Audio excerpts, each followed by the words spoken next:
January 15th, 1996, Frank Shurman, interviewer Susan London, Deerfield, Illinois, United States of America, in English. Susan London, London.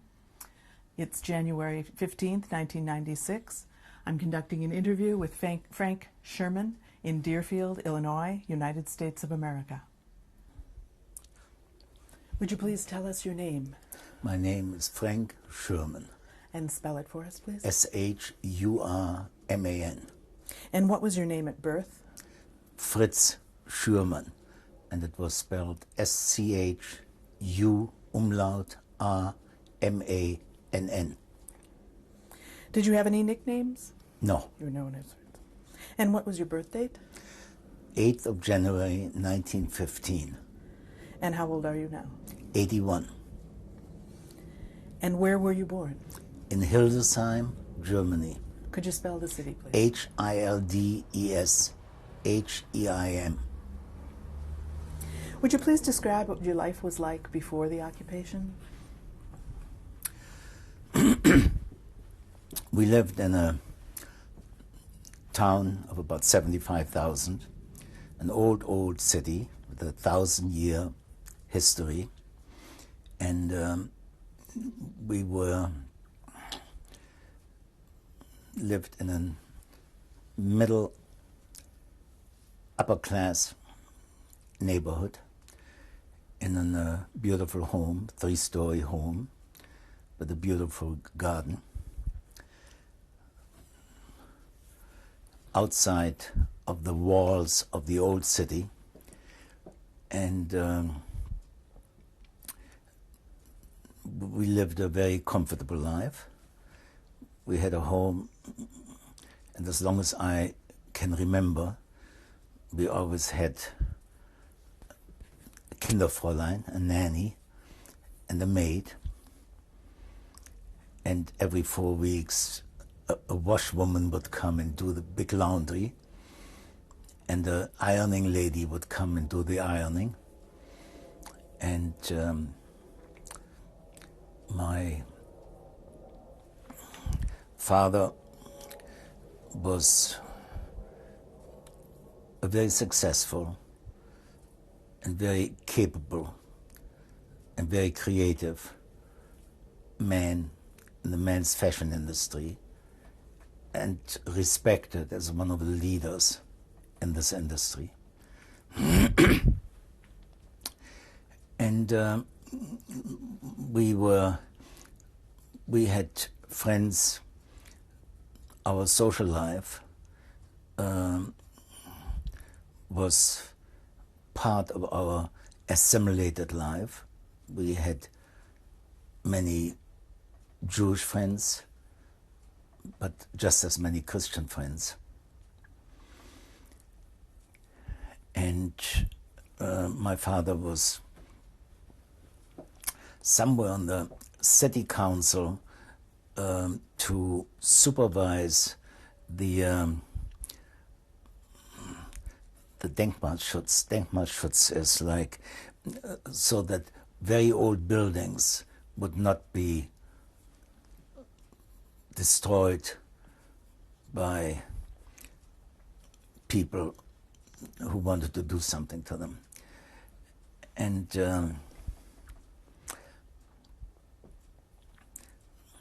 as I look back, my father was not just a highly respected man, but a very proud man who always made it very clear to everyone that he did what he did as a Jew, but as a German Jew and as a German. What did that mean? If somebody would have asked me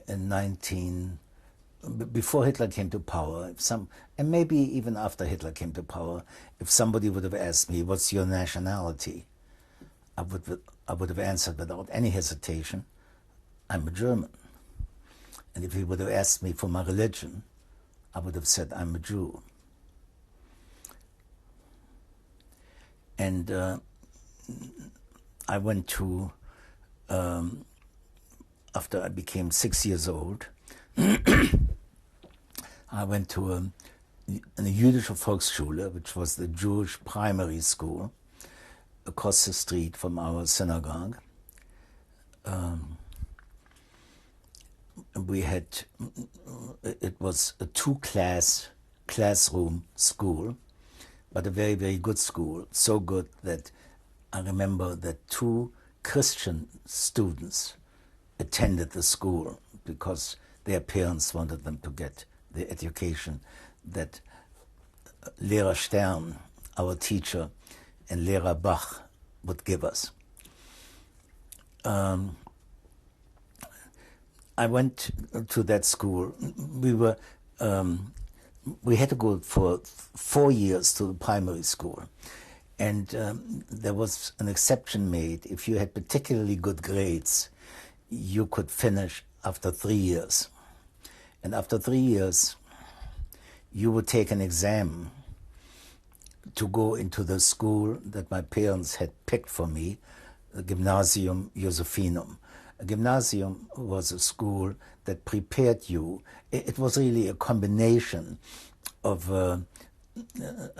high school and junior college. And you had to pass a very tough examination in order to be admitted to the school. And I remember that a friend of mine who had gone with me to this Jewish primary school, Heinz Palmbaum, and I were of 78 students accepted, the 2 who made the top grades. And I was told later on, when I didn't perform as well as those teachers had expected, that there were 2 teachers of 2 different classes who had fought for these 2 Jewish boys to get them in their class because they had high expectations, and I didn't fulfill those high expectations. I went to this school, and it was always understood, and again probably part of the German background, that I would someday be trained and professionally trained to take over the very successful firm of my father. We had a firm with 50 coat makers and 2 designers, and my father often missed in his own professional training that he hadn't gotten the technical background that he felt was missing in his own background. And therefore it was always understood that someday I would learn, before I would take over, I would learn tailoring and designing and be sent to England to some weaving school or to some school, people who made the cloth for our fine custom suits, and be trained there so that I would have a complete, well-rounded background. And when I was 12 years old, I think it was the year before my bar mitzvah, my father came up with a fantastic idea that told me that he would let me work in his workshop, and one of his tailors would teach me the basics of tailoring if I would bring up my Latin grades. And I went a couple of times. It sounded very exciting, but after 3 or 4 or 5 times, I came to the conclusion that it was much easier to let my Latin grades go down if it meant that I wouldn't have to go into this ridiculous tailor training, which was partly part of my youthful arrogance and partly of my snobism that was connected with this, because I never could quite understand why I had to become a worker and be trained as a tailor before taking over the management of my father's firm. But he insisted on it, and it was understood. And after I left school,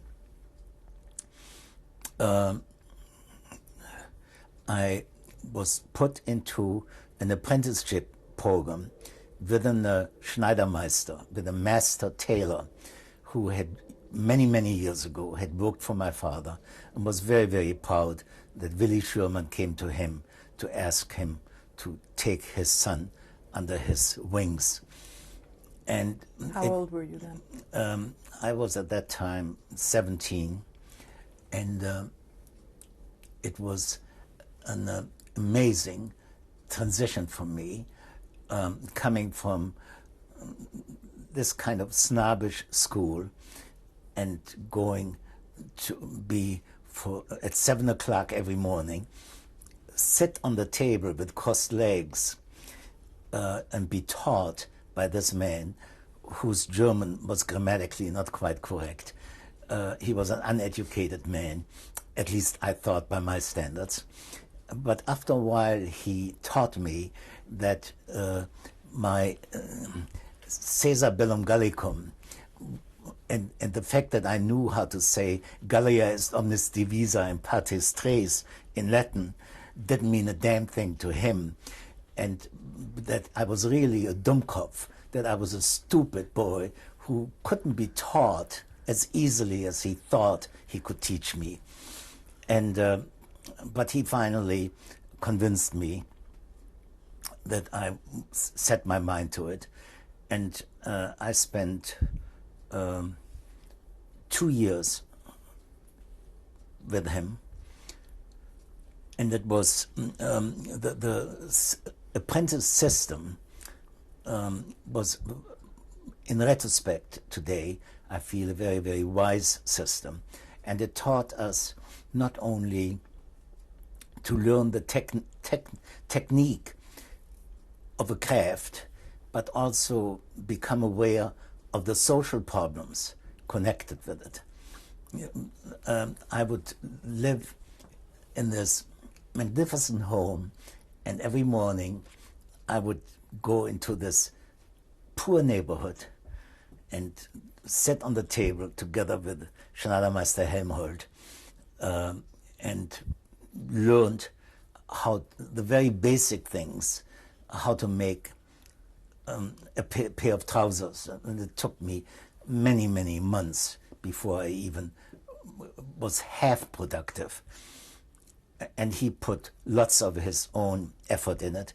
And then after 2 years, it had been agreed with him and my father that after 2 years I would be sent to a school in Dresden,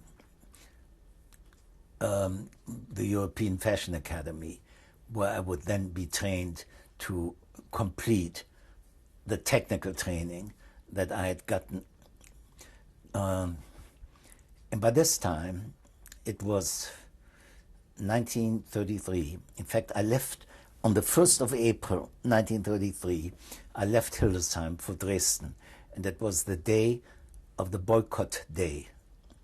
That was the first wildly anti-Semitic activity by the Nazis, where every store, every law practice, every medical practice was boycotted by having stormtroopers standing at the entrance and discouraging people from going into a medical practice to this Jewish doctor, or going into our store or other stores that were Jewishly owned.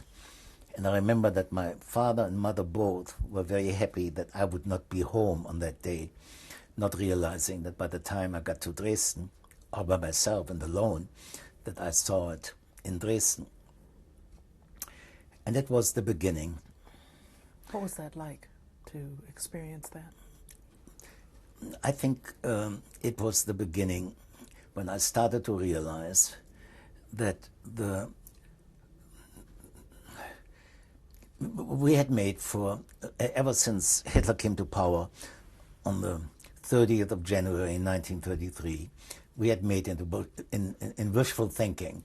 And I remember my father saying, you know, let this idiot show them how he can run the country, and he will not be able to, and therefore in a couple of months it will be all over. And he will be kicked out by the people that are behind him and the big industrialists who were right-wing industrialists, and it will not last. Well, when I came to Dresden and saw what he had done on the main street in Dresden, which up to that point, until it was destroyed during the war, was one of the most beautiful cities in Germany, and I had to start in a workshop where there was one other Jew, the son of a rabbi, Joe de Haas was his name, who learned tailoring. You know, which was at that time very, very common, that people left their law studies and became carpenters, or left their academic studies and became craftsmen in anticipation of immigration and leaving Germany. And therefore,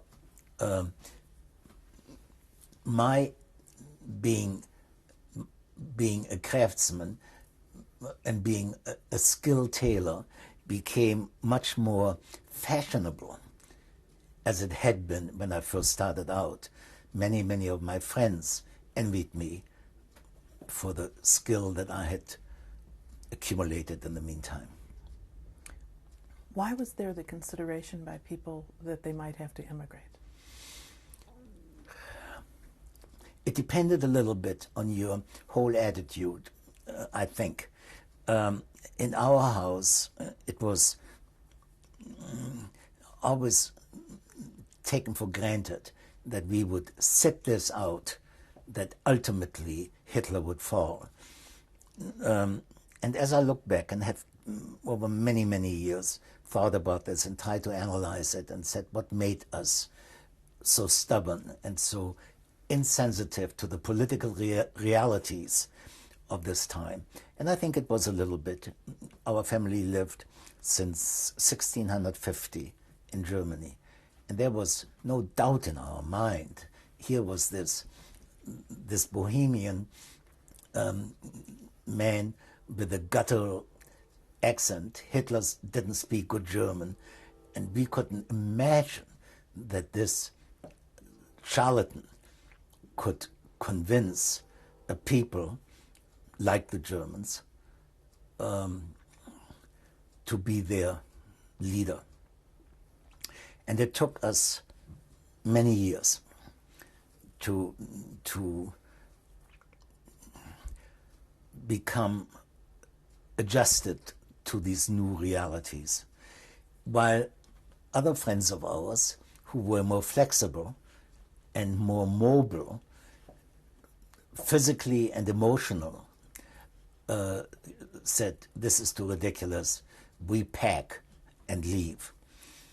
We saw at that time some very interesting things happening. We saw people who had never known that they were Jewish suddenly became not Jews, but became fanatic Zionists, because they felt that there was their lack, or their being a secular Jew, it was much easier for them to become a Zionist than to become a religious Jew.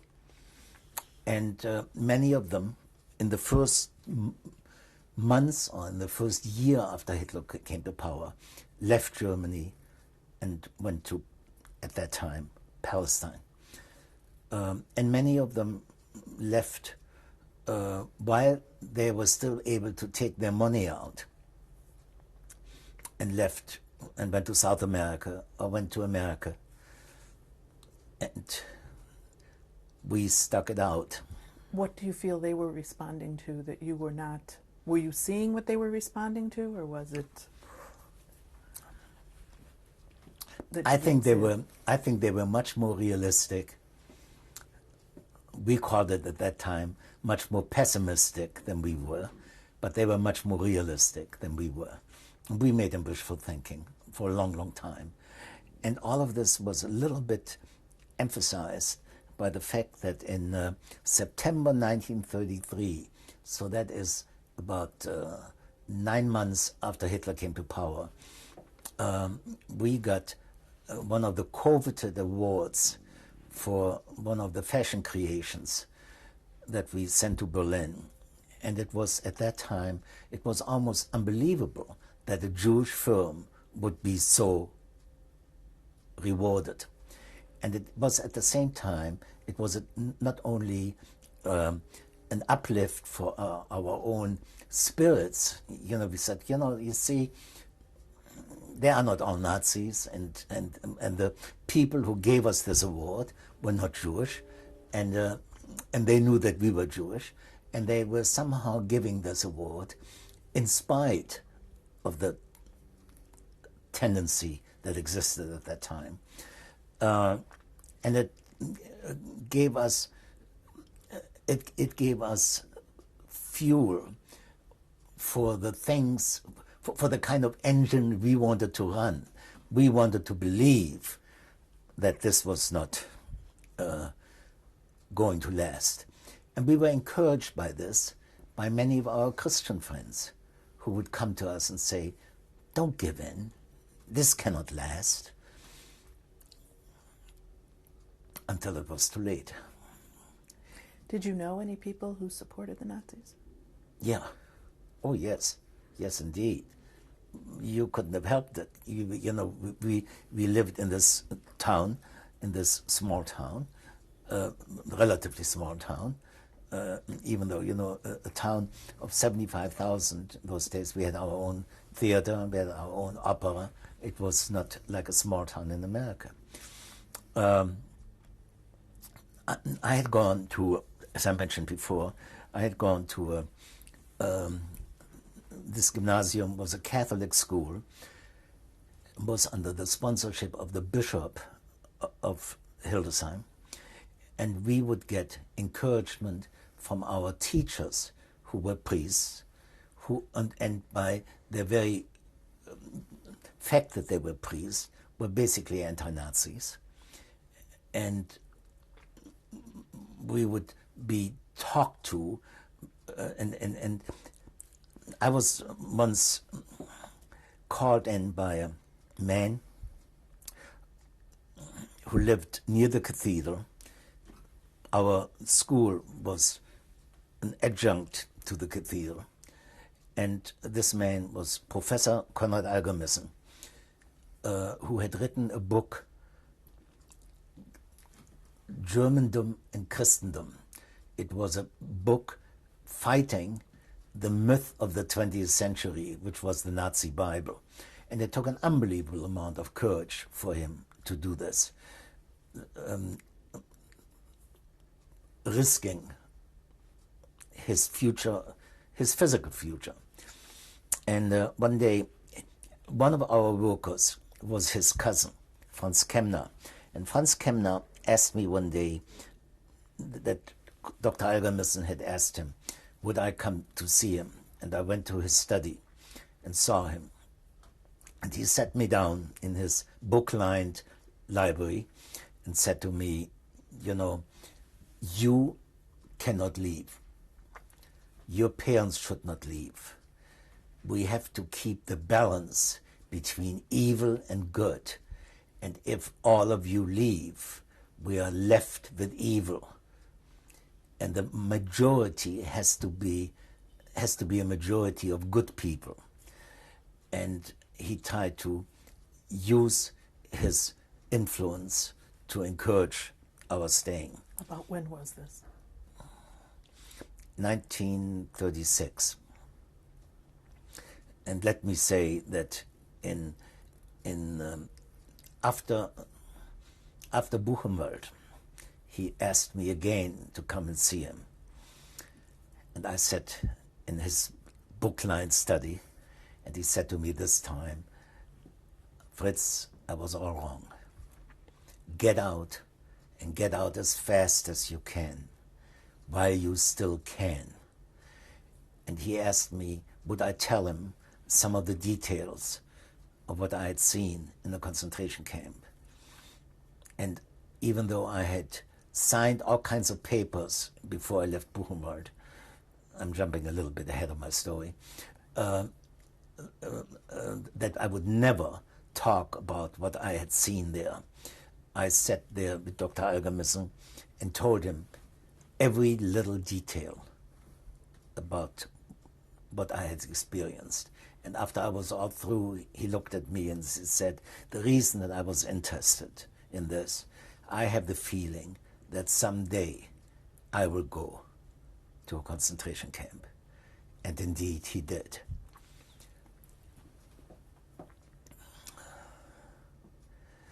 So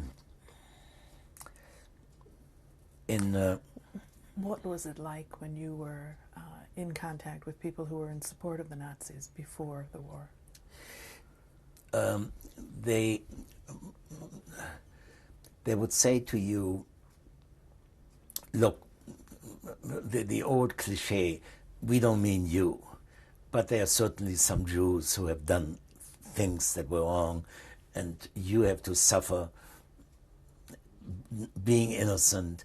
You have to suffer with the ones who have been guilty, and their guilt consisted in from their point of view, that during the Depression, that and I'm quoting them now, that Jews had taken advantage of their economic situation and had bought during the ridiculous inflation. You know, there was an inflation where people didn't figure in millions, but in billions. They were paid in billions. And when in 1927, 28, or no, earlier, 1923, 24, 25, when people were paid as workers, they would leave the moment after they were paid and run to a grocery store so that they could then buy grocery before the money was worthless the next day. And it was an unbelievable, insecure situation, which many people feel today was the fodder for Hitler to utilize this and say to the Germans, is that really what you want? Or do you want me to come in and correct all this?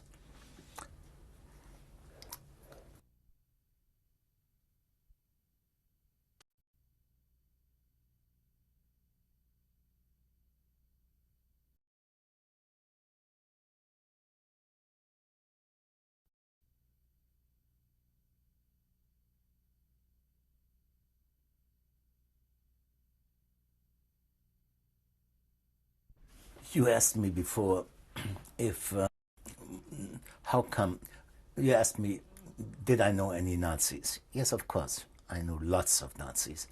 And I knew Nazis who were friends of mine, or rather, who were friends of mine and then became Nazis, but still continued to be friends.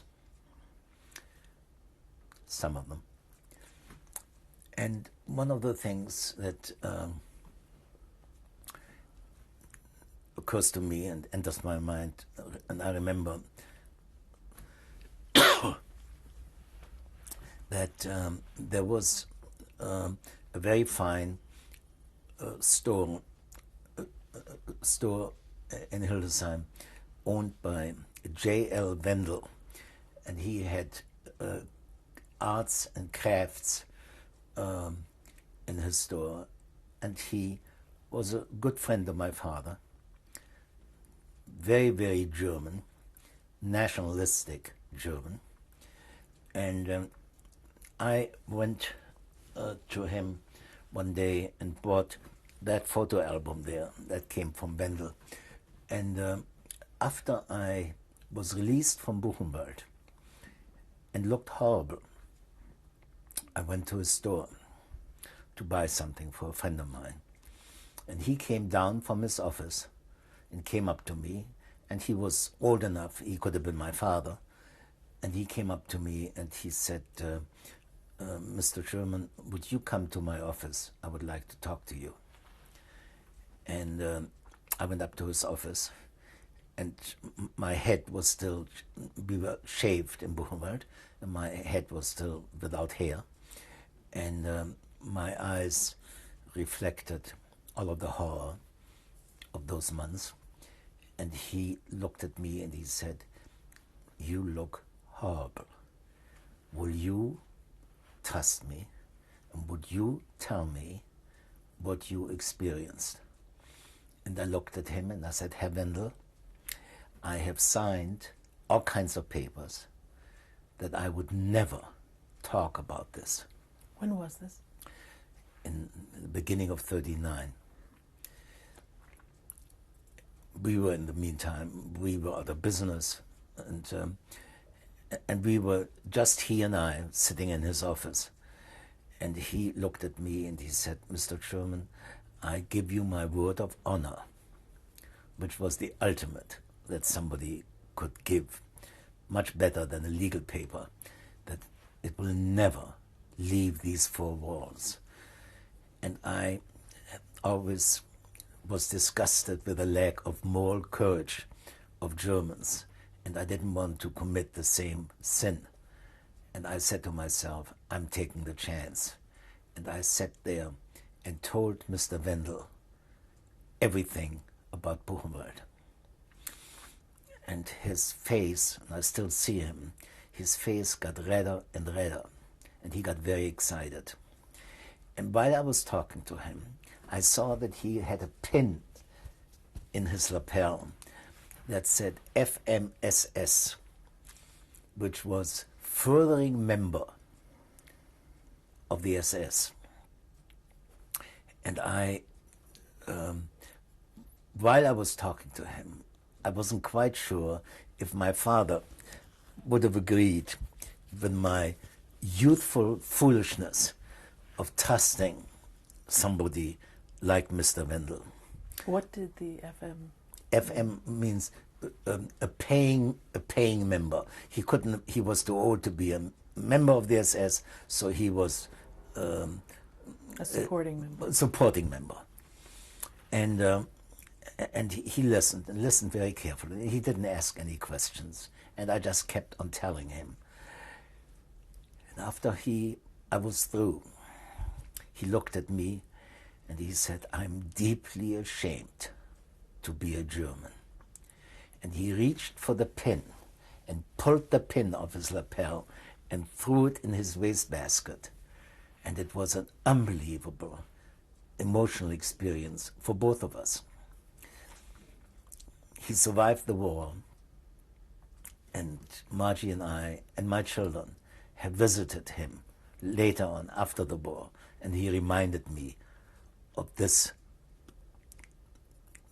coincidence or of this situation when I helped him to start to see what Hitler was all about. And you also asked before, what made us not see the upcoming or the oncoming danger? And I thought of my sister Edith, got married to Egon Rehfeld in 1937. Egon's father was the president of our congregation. And as their wedding present, in June 1937, they got a trip to America. And they came to Atlantic City and stayed in Atlantic City on their honeymoon. Now, anybody in his right mind in 1937, even I, would have at least put out my feelers and say, you know, what is America all about? Isn't this someday a place that I better find out and make my contacts now instead of being on a honeymoon and lying on the beach in Atlantic City? They came back, Edith with her jewels, came back to Hildesheim. And Edith, at that time, she was very young, she was 19 years old, told her father-in-law, her new father-in-law, that maybe they had made a mistake, maybe they should have looked around while they were in America. And Alex Rehfeld, the patriarch of the family, looked at my sister and said, "You ungrateful child, I have taken care of you, your children, and children, and you don't ever have to worry of going to America." That was in 1937. A year later, when he was on his way to Buchenwald, and after he came out of Buchenwald, he had changed his tune a little bit and wasn't quite sure if the God that he had served for so many years as the head of the congregation was really alive, and if he could really trust him. And he thought of a possibility of packing up the next day and going to Shanghai. Shanghai was the only place where people could go without visa. And many of them went.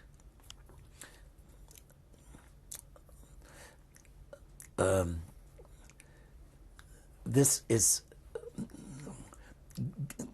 gives you a little bit of a cliche of what went on, particularly among the well-situated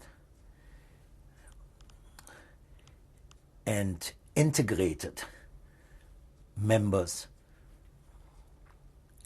of German Jews.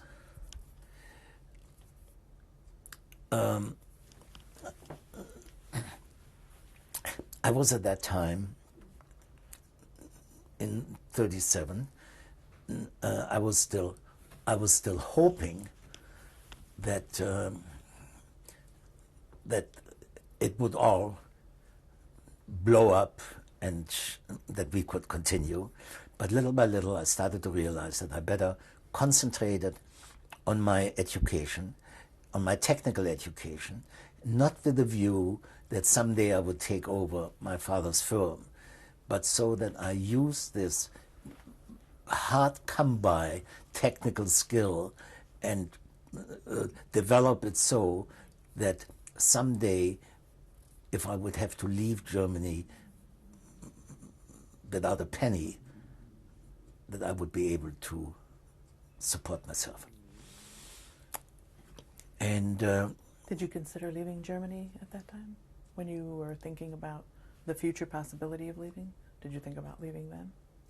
No, not yet. And then things started to move fast. You know, Hitler had come Before we go into that, if we could back up a little. Yeah. What was your experience of anti-Semitism before the Nazis, before you even heard the term Nazi or National Socialist? There were, there was a political turmoil in Germany. It was a fight between, we in the first place had this ridiculous system of multi parties. We had at that point, we had maybe 25 political parties.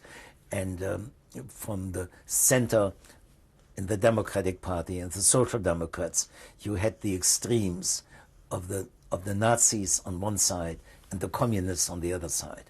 And those were the two strongest parties besides the Social Democrats. And when was this? In 1930, in 1929, I remember I was on my way to school, and the Nazis won their first tremendous victory in the Reichstag. But then things calmed down, and the economic situation became a little better. And again, the wishful thinkers thought maybe Hitler has lost the thing that moved him ahead by the wisdom of the democratic government, and therefore maybe it will not happen. prior to the Nazis, did you experience anti-Semitism in your hometown as a child? Yeah, I think I experienced the primitive anti-Semitism of the antisocial or the asocial elements in our society, in German society, and I say in our society. There were kids when I was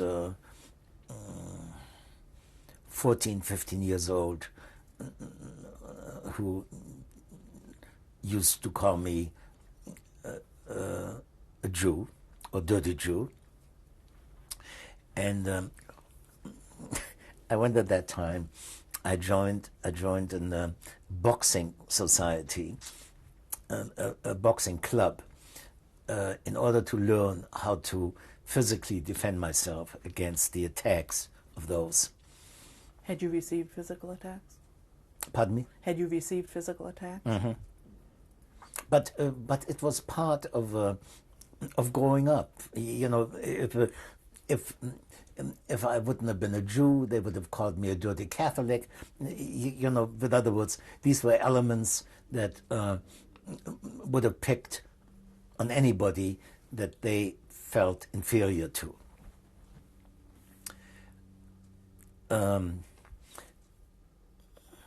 But it was not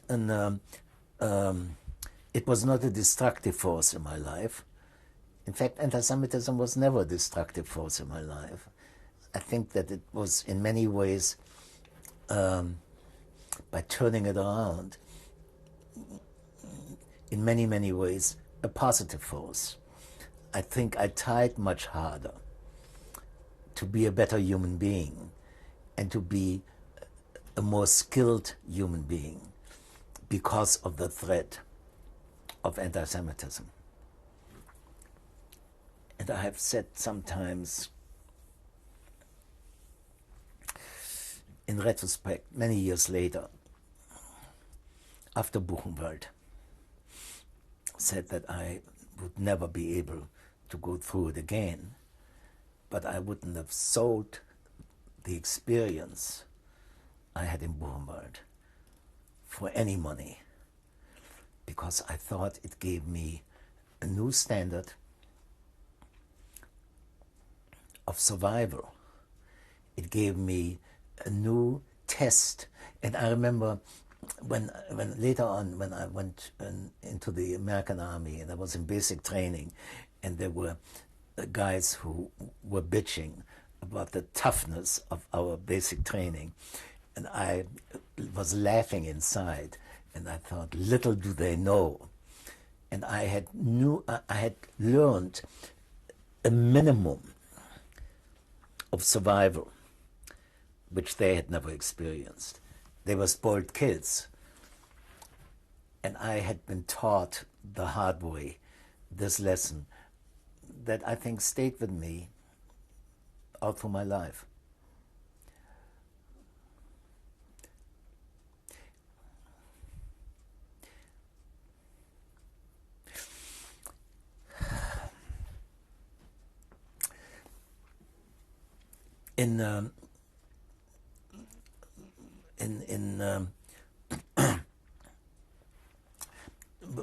When you asked me before, did I experience anti-Semitism?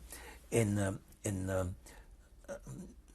August 1934, after I had passed my final examinations and graduated,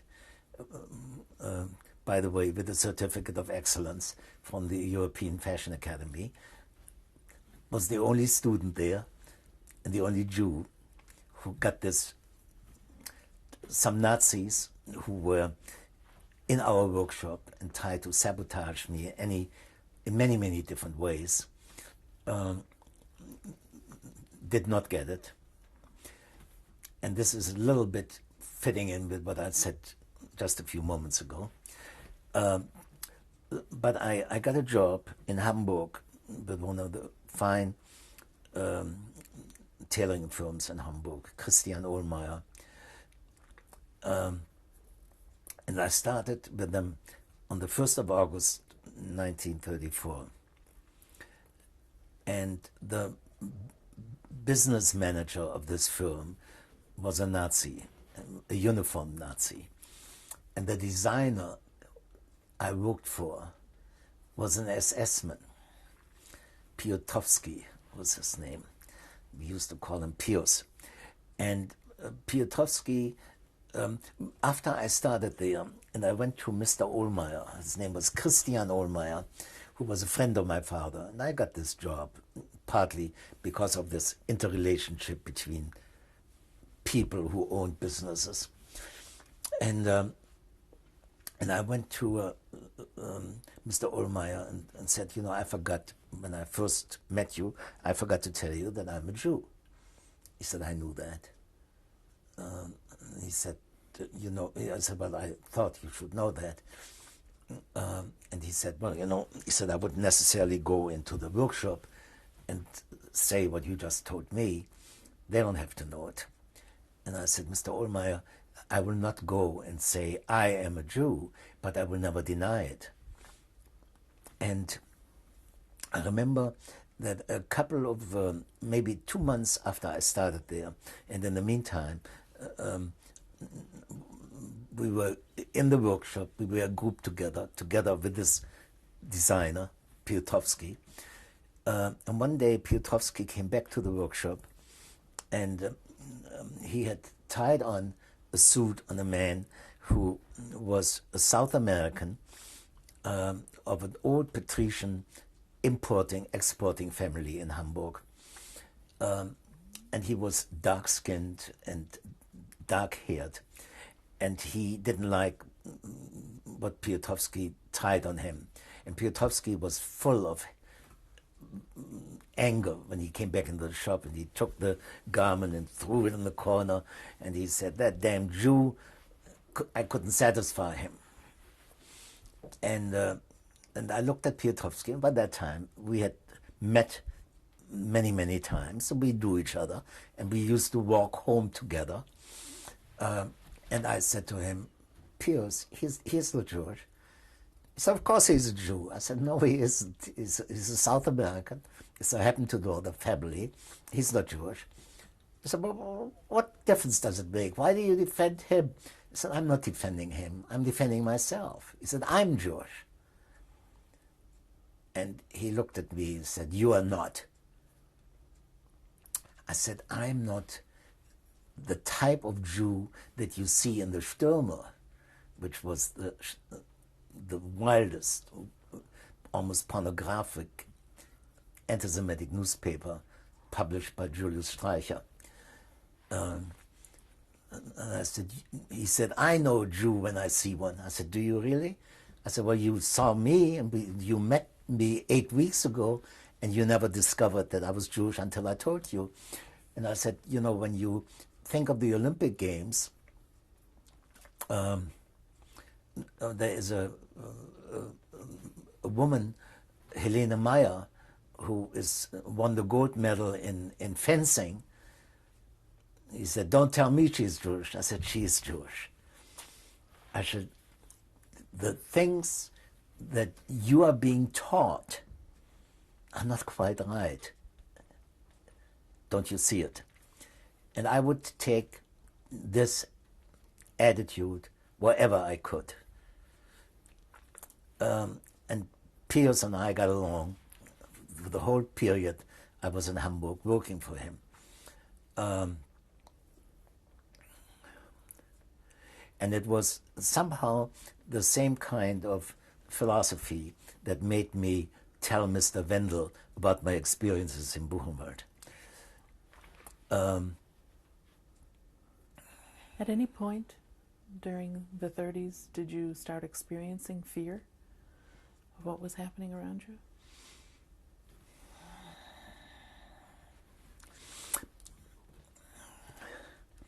I think I experienced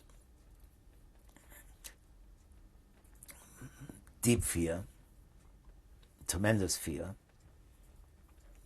when the Gestapo came on the 9th of November, the night from the 9th to the 10th of November, and arrested us.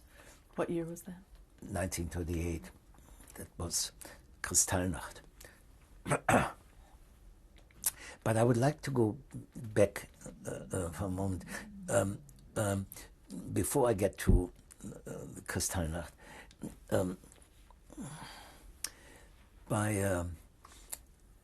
in May 1938, we were still in business.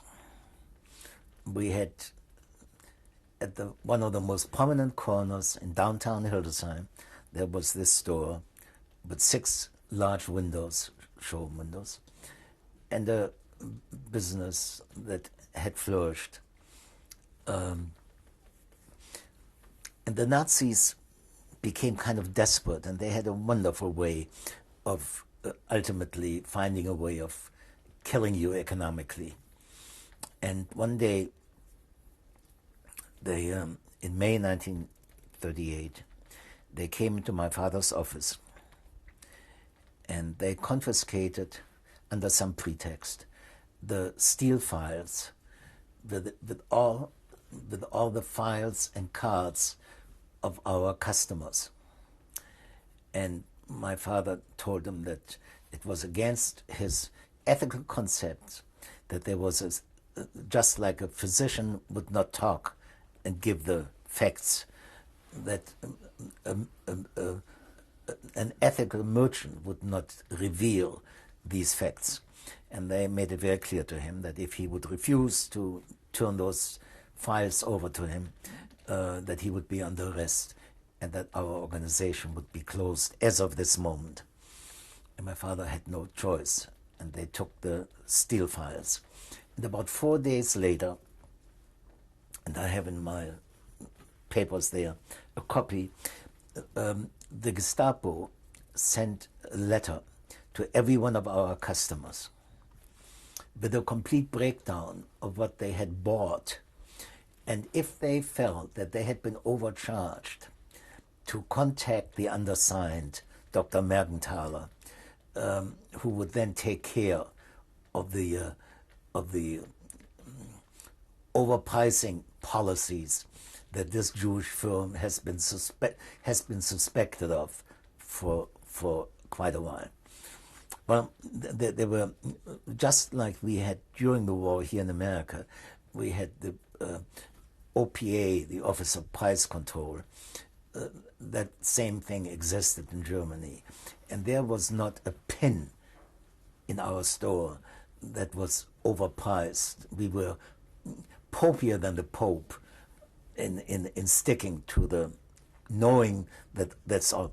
But by sending this letter out, first of all, appealing to the lowest instincts in customers. You know, if somebody orders $1,000, my gosh, if I say, maybe I can get rid of this debt. The fantastic thing was not one of our customers complained about of having been overpriced. But we knew then that this was the death knell, and that we had to throw the towel in. And my father, and when I look back in a spirit of complete straightforwardness and honesty, went after 3 days after these letters were mailed, went to the Gestapo. I went with him. He asked me to go with him. And we sat down with Inspector Söchting. Inspector Söchting was the head of the Gestapo in Hildesheim. And my father asked him, could we have the files back? And he said, yes, you can. And my father looked at Söchting and said to him, Herr Inspector, after seeing these files, you will now understand why I felt I had to protect the names of my customers. And Söchting looked the other way. I didn't know at that time why my father said that. Among the files was Söchting's father-in-law. And by the time we got the files back, Söchting's father-in-law's file was gone. it was this kind of lack of fear that I would constantly see in my father, and I was somehow brought up with that you don't cave in the light of injustice and so on. But that was then we asked for permission to liquidate our business, and it was liquidated. What was that like? What did you do to liquidate your business at that time? That picture was taken 2 days before the liquidation sale started. And since we had carried very exclusive lines, and like Burberry and so on, we could not have windows decorated with prices to entice people to come in. My father had the idea, and he asked our window trimmer to trim the most beautiful windows he had ever trimmed. We used to have windows by color. There was a brown window and a blue window, and he said, and we will not have any prices on the merchandise because people trust us. They trust us for our integrity and honesty, and we will not try to impress them with prices because even with our prices, we couldn't entice people who wanted bargains. And that is how then the liquidation sale started.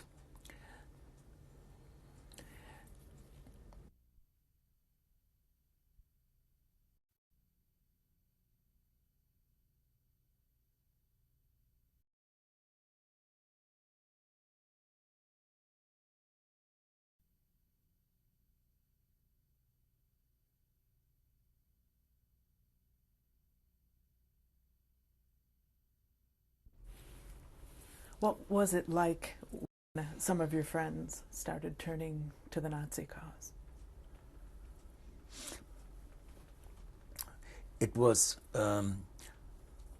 disappointing, but at the same time, having watched the political situation in Germany and the economic situation in Germany, I often try to ask myself, if I was not Jewish, would I be tempted by this Hamelin pipe Pied Piper of Hamelin. Pied Piper? Would I have caved in and said, maybe I would have been a Nazi too? And of course, I thought that at the time before the unbelievable criminal activities the Nazis started. I would have said it at the time when he moved in and he built Autobahn and he reduced the unemployment and he rejuvenated the economic situation in Germany. And at that point, had you experienced any anti-Semitism that you would relate to the Nazis being in power?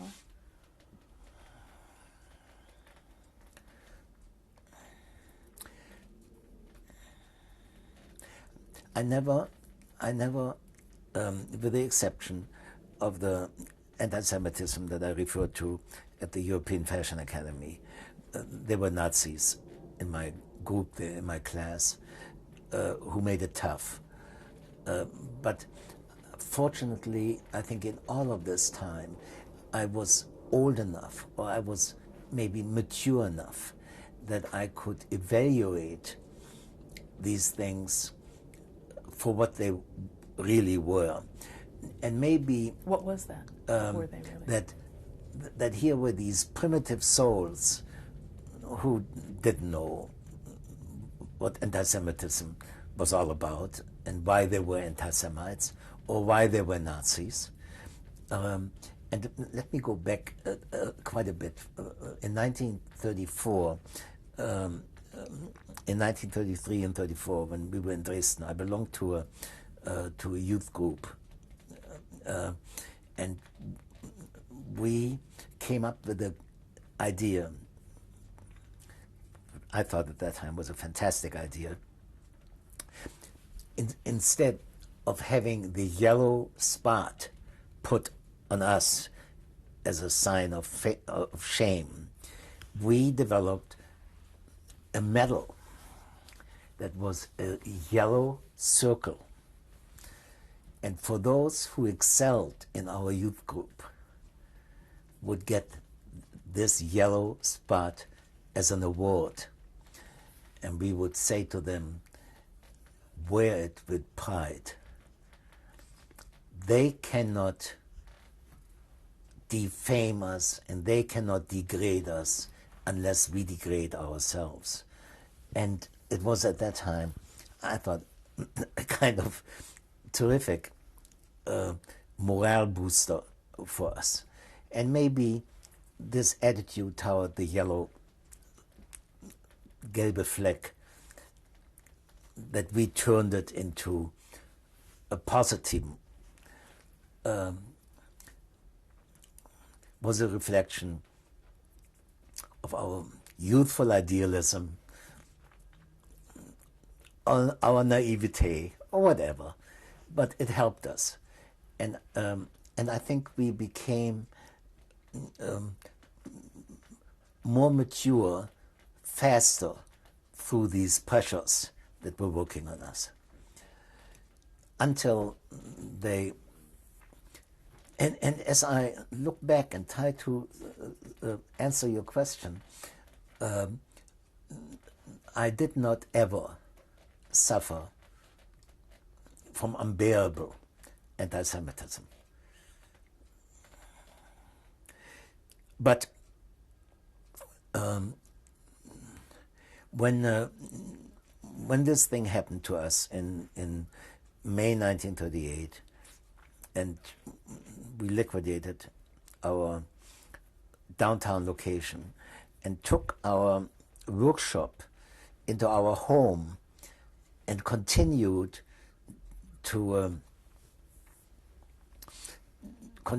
our custom-made, and had one designer and had maybe 15 loyal workers that stayed with us. And were these people Jewish? None. We had among those only one Nazi. Among the 50 coat makers, we had only one that we knew was a Nazi. And he was from Czechoslovakia. He couldn't speak German. But he always talked about in his funny dialect that the Germans cannot have their own Führer. They have to bring him from Czechoslovakia. You know, he felt there was a bond between him and Hitler. He was not made very, very welcome and happy in our workshop. All the other workers somehow had a distance. What happened as 1938 progressed after May? So in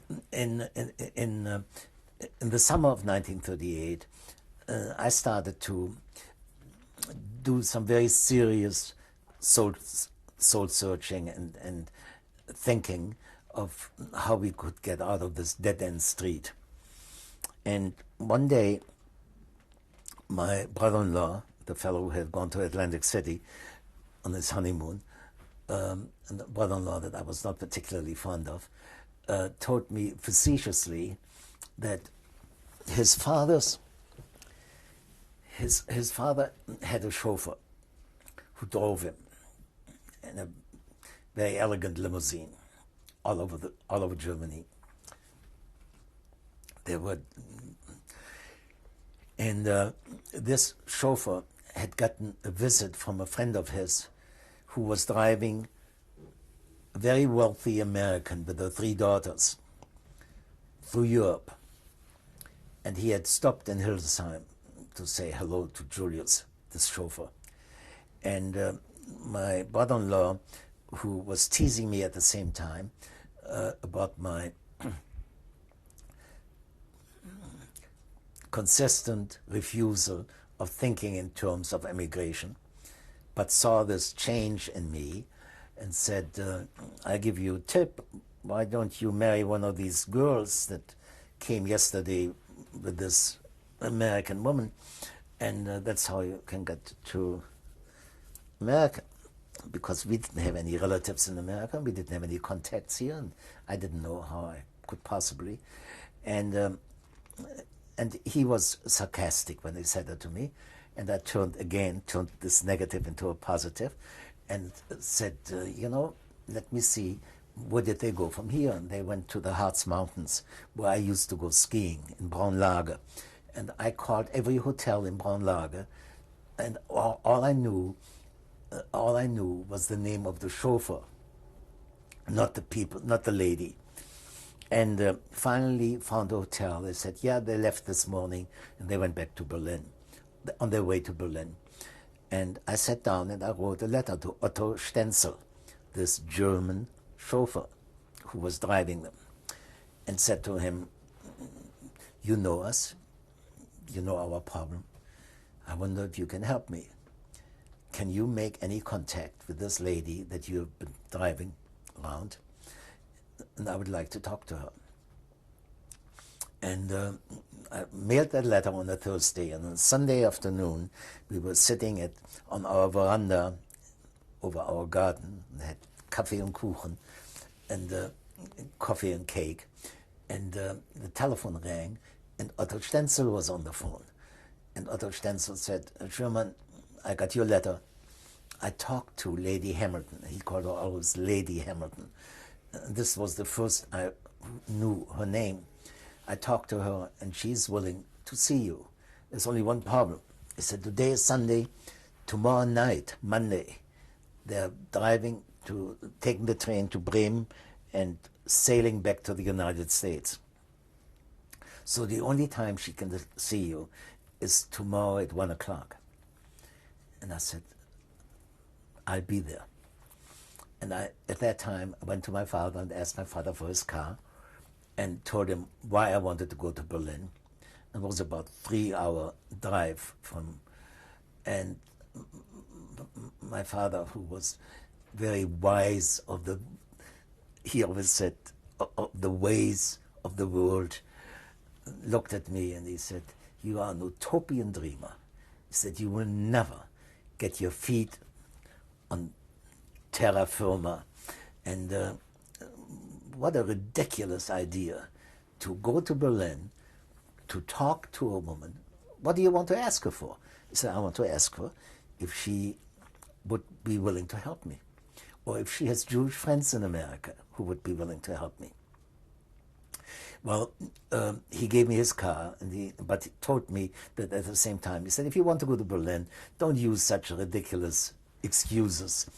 And so my brother-in-law and my sister and my other sister, both of my sisters and I, got into the car early the next morning because I had called Stenzel and asked him if he could have lunch with us before I would see this lady, because I thought he could give me a little bit of a profile so that I would know what this is all about, because I was aware of the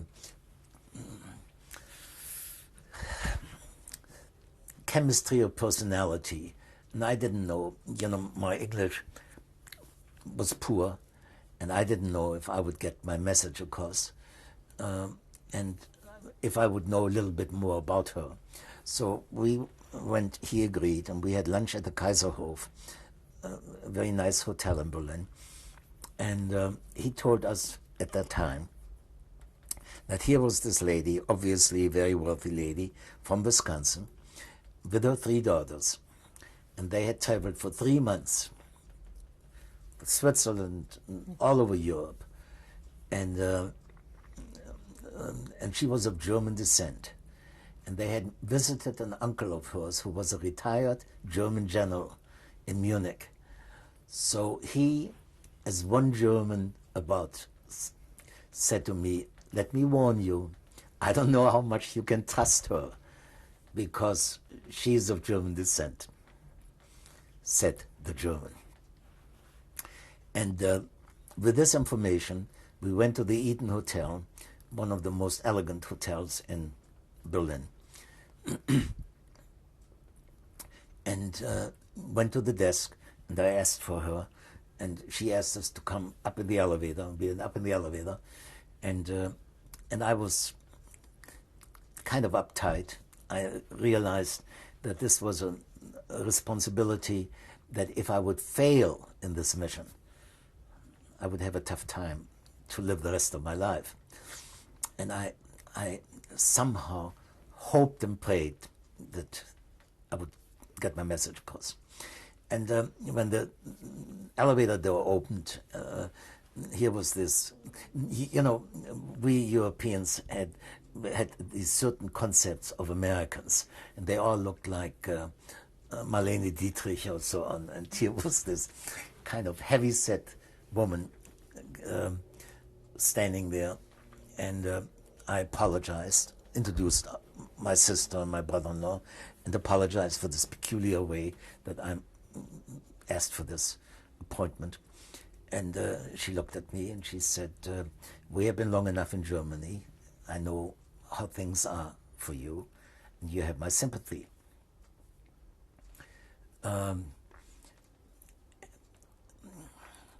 And then she asked us to go into the reading room. We went into the reading room, like many of the elegant hotels would have, with all the papers of the world hanging there.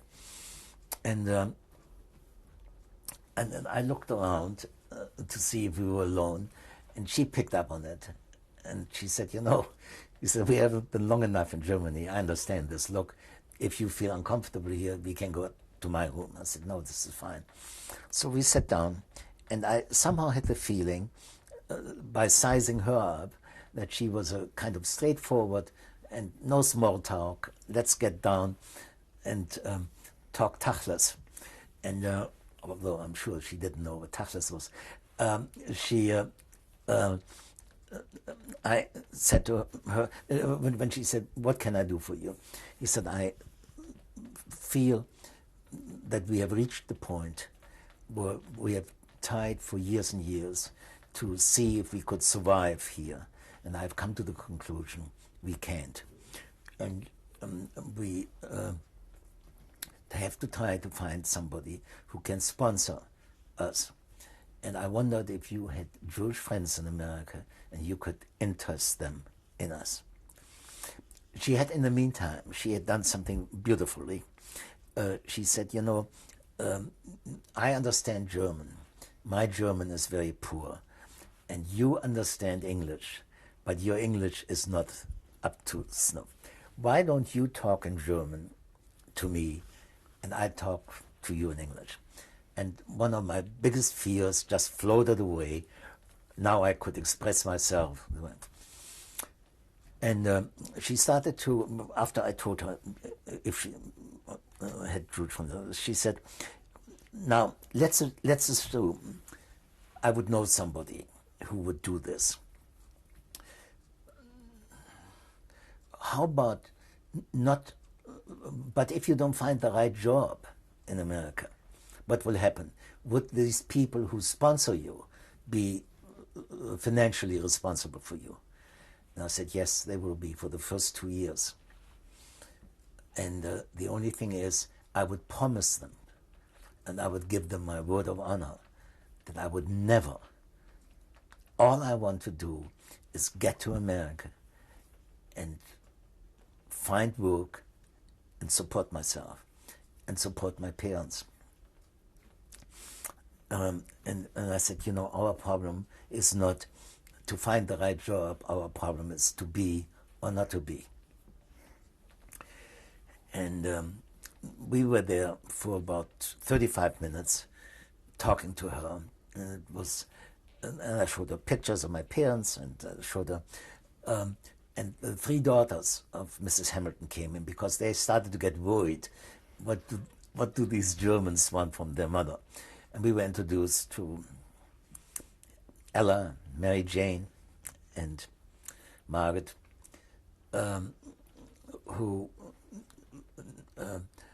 Mary Jane had just graduated from Wellesley, and as the reward for having graduated from Wellesley, got this trip, and the other two sisters came in on a free ride.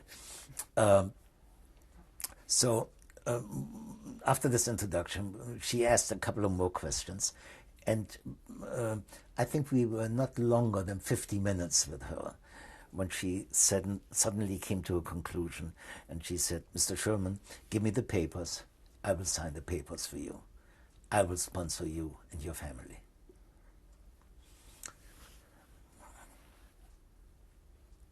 We sat there. We all started to cry.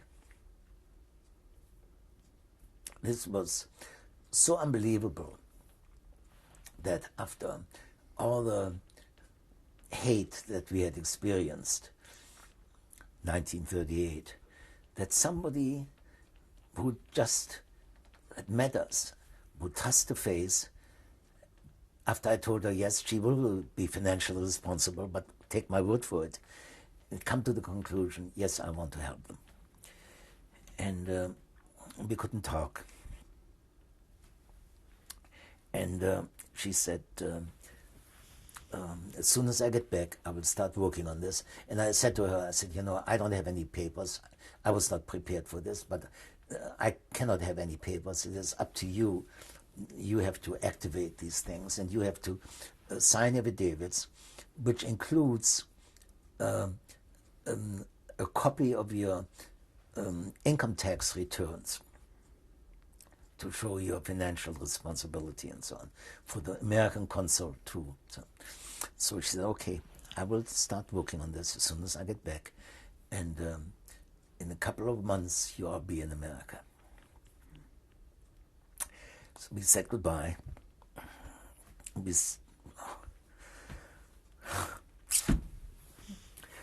We went downstairs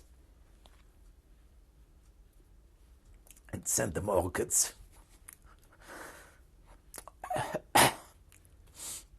And went to friends of ours who originally had lived in Hildesheim and had moved to Berlin, and called my parents from there.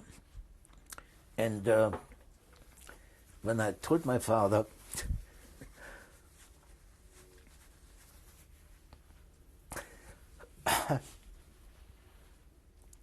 that I had affidavits, or the promise for affidavits, my father told me that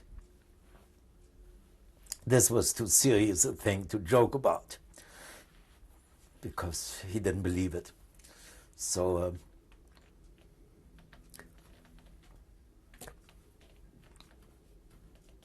we drove home.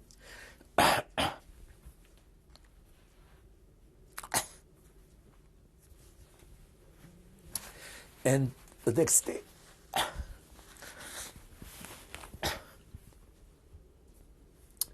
I went to our rabbi, who was a relatively new rabbi, young rabbi, was a good friend of mine, Joseph Schwartz, who later on ended up to be a rabbi in Benton Harbor, Michigan, after going to Manila and being a prisoner of the Japanese. And asked him to write a letter to Mrs. Hamilton as a reference, because my father, the skeptic, told me, sure, said she's coming back home to America, and she will tell her husband what she has done here, and he will say to her, "Are you completely Meshuggah? Bring 4 people over here, and you are responsible for them." So I sat down. I wrote a letter, thanking her, and sending her a book about Hildesheim, which was magnificent. It was one of the most beautiful cities. She knew it, and so now I waited, and waited. This was the 23rd of August, 1938, and the 23rd of September happened, and nothing, we didn't hear. And my father's, knowing the ways of the world, said, forget about the whole thing. So there was an old saying, ein guter Jude kann Chachote kriegen. Chachote is when you have second thoughts about something. So she went back, and so on the 6th of October, I got the letter, long letter, and you will find the letter in my story that I wrote in memory of Mrs. Hamilton. The letter said that she came back, and first she was busy with getting her daughters ready for school, to go back to school. And but she told her husband of this experience, and she wanted to tell us that her husband was in full accord with her promise.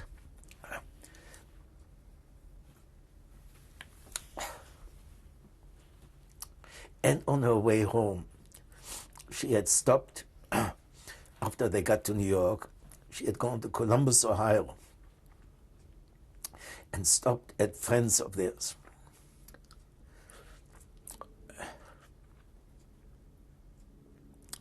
And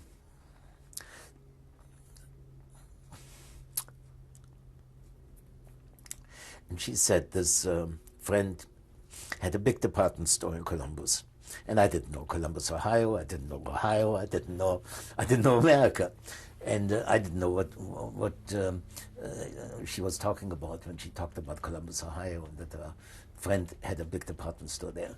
And he said to her that if I would come here and I couldn't find any other job, he would give me a job in his store.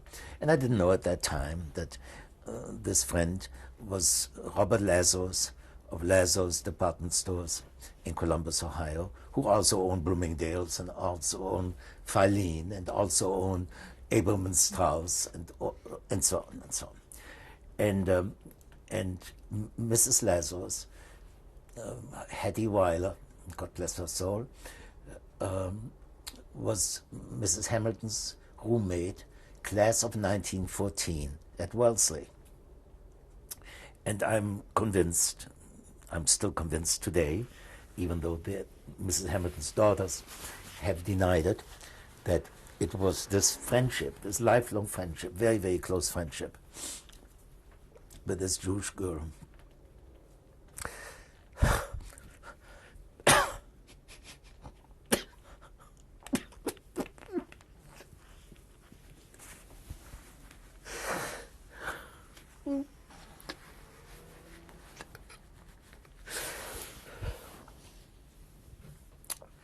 That opened her heart.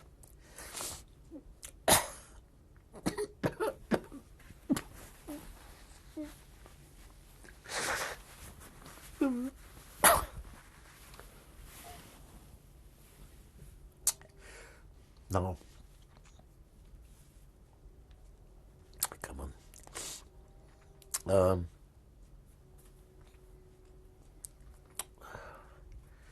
And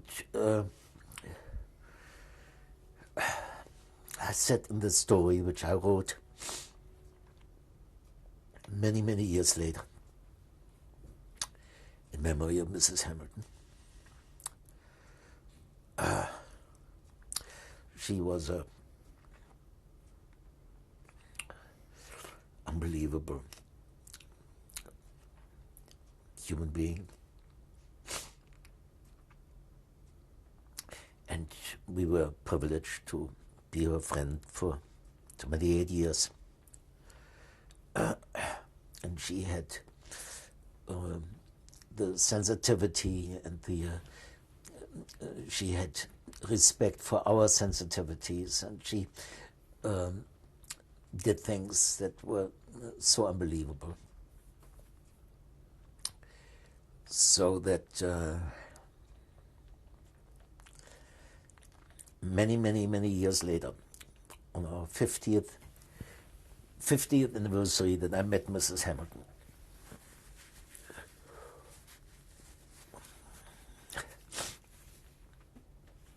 Margie and I had inherited some money from an aunt of Margie's, who was a very, very favored aunt of mine, another remarkable woman. And we went to our lawyer and set up a fund.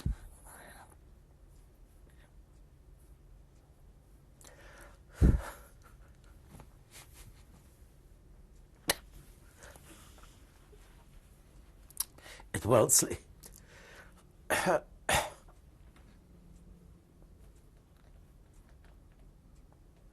The Augusta Hamilton Fund for Jewish Studies at Wellesley.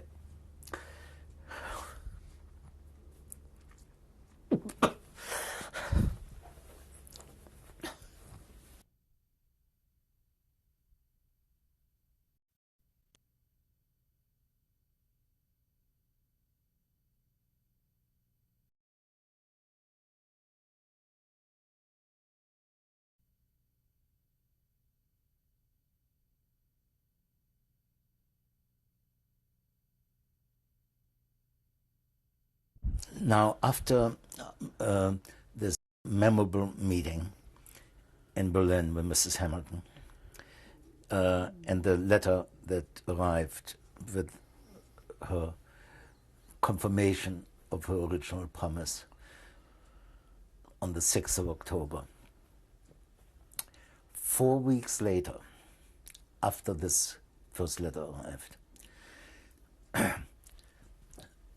a young Jewish boy by the name of Herschel Greenspan went to the German embassy in Paris after learning that his mother was killed after being deported by the Nazis to Poland.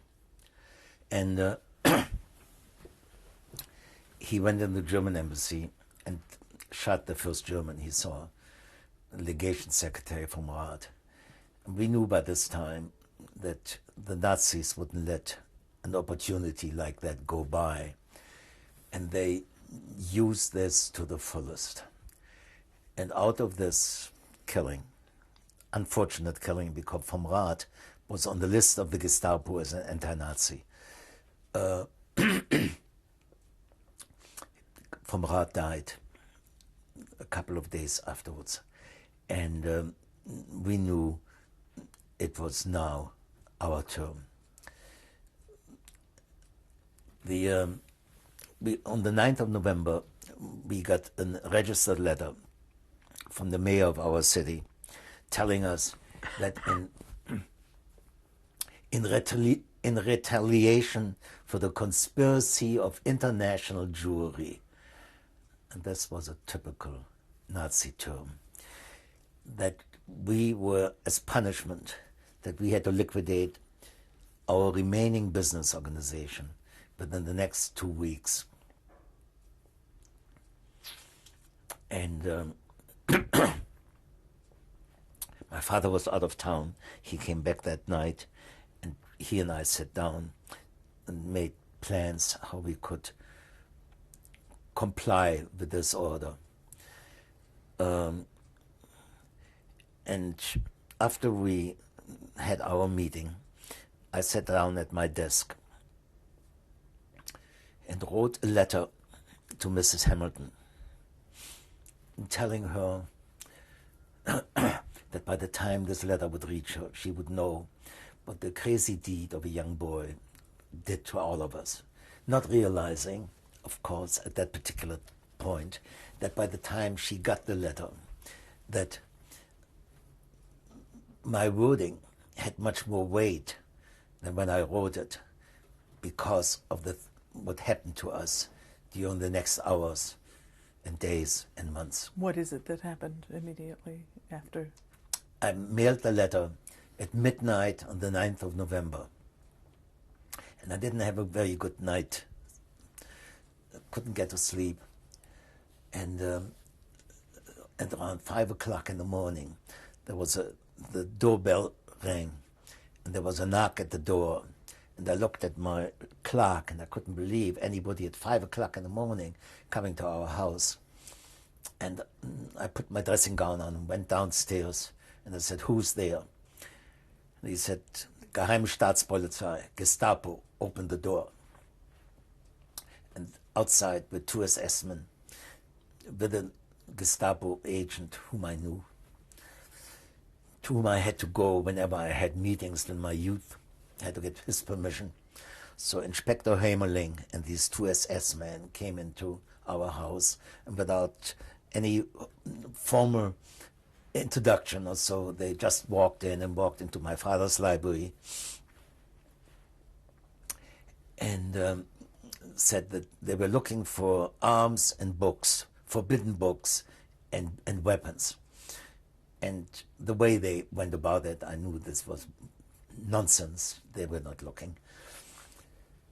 And they said, "Get your father down here. We have to talk to him." So I went upstairs to my parents' bedroom, and my mother had an ailing heart, and I didn't know how to prepare them. But nevertheless, I told him the Gestapo was downstairs. And my parents came down, and they didn't do anything, didn't go through didn't look for anything. And only later on did we find out that they were particularly human in our case, because in other incidents they had gone into the houses and smashed the libraries and tore down the chandeliers and so on, and nothing was touched. And one of the reasons was that one of the SS officers was the son-in-law of our next-door neighbor, and I think that he kept it under control. But he told us, nevertheless, that we should get dressed, my father and I should get dressed, and come with him to Gestapo headquarters for further interrogation. And I went upstairs, my father went upstairs. My father came into my room and said, "We are not coming back. Get dressed very warm." And this time, his skepticism was justified. And I listened to him, and I put on my ski boots and my ski sweater, and those warm clothing. Maybe it saved my life after we got to Buchenwald. How did you know that? What made him suspect you weren't coming Nothing. back? We had no idea. We had no. Had other people?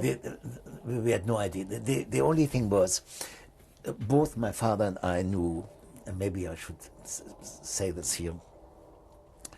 In the previous spring, one of the good friends of my father, who was a lawyer, Catholic lawyer, had come to my father to say goodbye to him. And my father looked at him and said, "What are you talking about?" He said, "I'm leaving Germany." He said, "I cannot stay here." And then he told him that his law clerk had been on summer training in the SS and had been a guard in a concentration camp, and had come back and told Franz Nilsson, this lawyer, what he had seen, even though he was not supposed to. And Franz Nilsson came to the conclusion that any country where this could happen, he didn't want to live in. And my father convinced him that he was pushing it a little bit too far and that he shouldn't. But when we ultimately were on our way to Buchenwald, my father said to me, he said, "You know, Fritz, you and I are probably the only ones who know what we can look forward to, if it is true what Nilsson told us." So we my mother asked those three gentlemen in quotation marks, if she could fix breakfast for us so that we wouldn't leave on an empty stomach. And they said by the time breakfast time comes around, they will be home. But they forgot to tell her which day or month we would come home. And our car was parked in front of our house. It was a new car. And they said in order to get us home faster, we should take our car. And I was naive enough to sit behind the wheel. And he said, get in the back of the car. I drive the car, one of the assessmen said. And it was the last time we saw the car. And we went to Gestapo headquarters.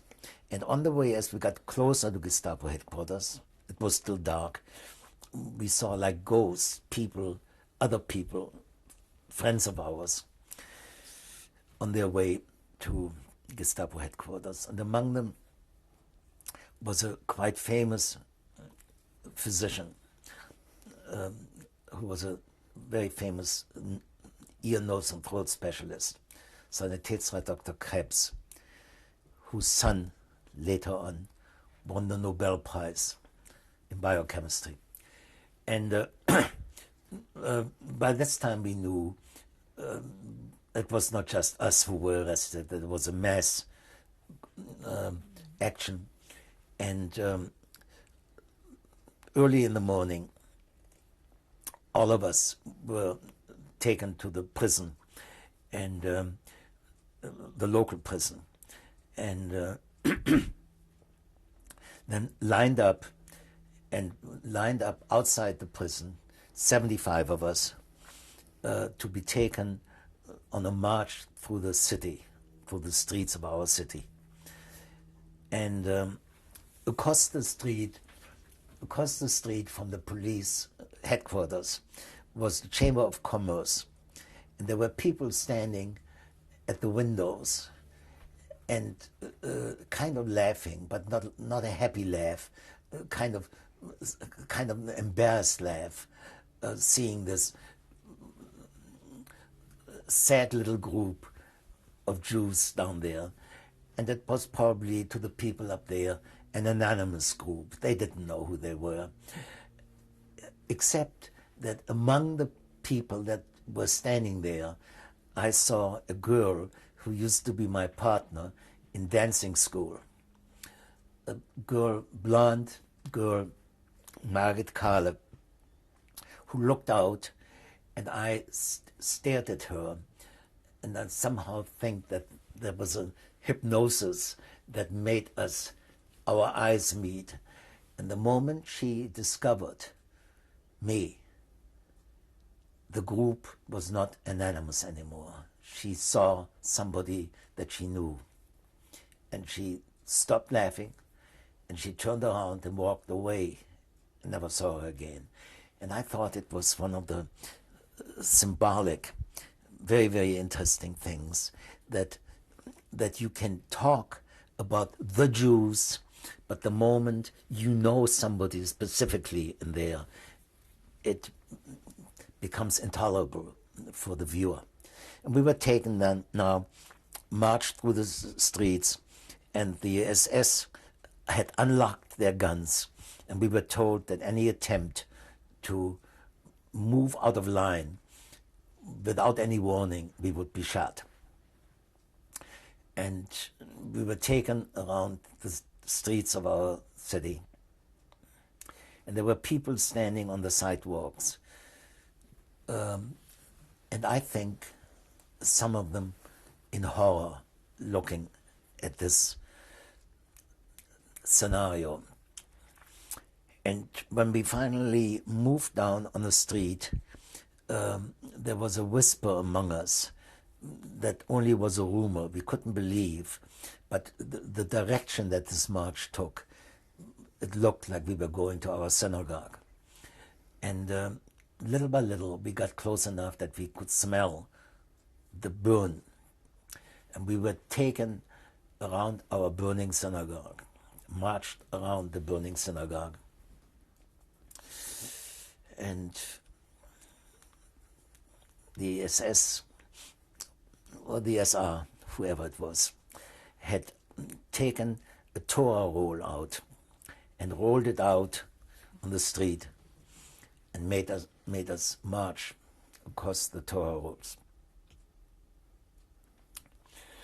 And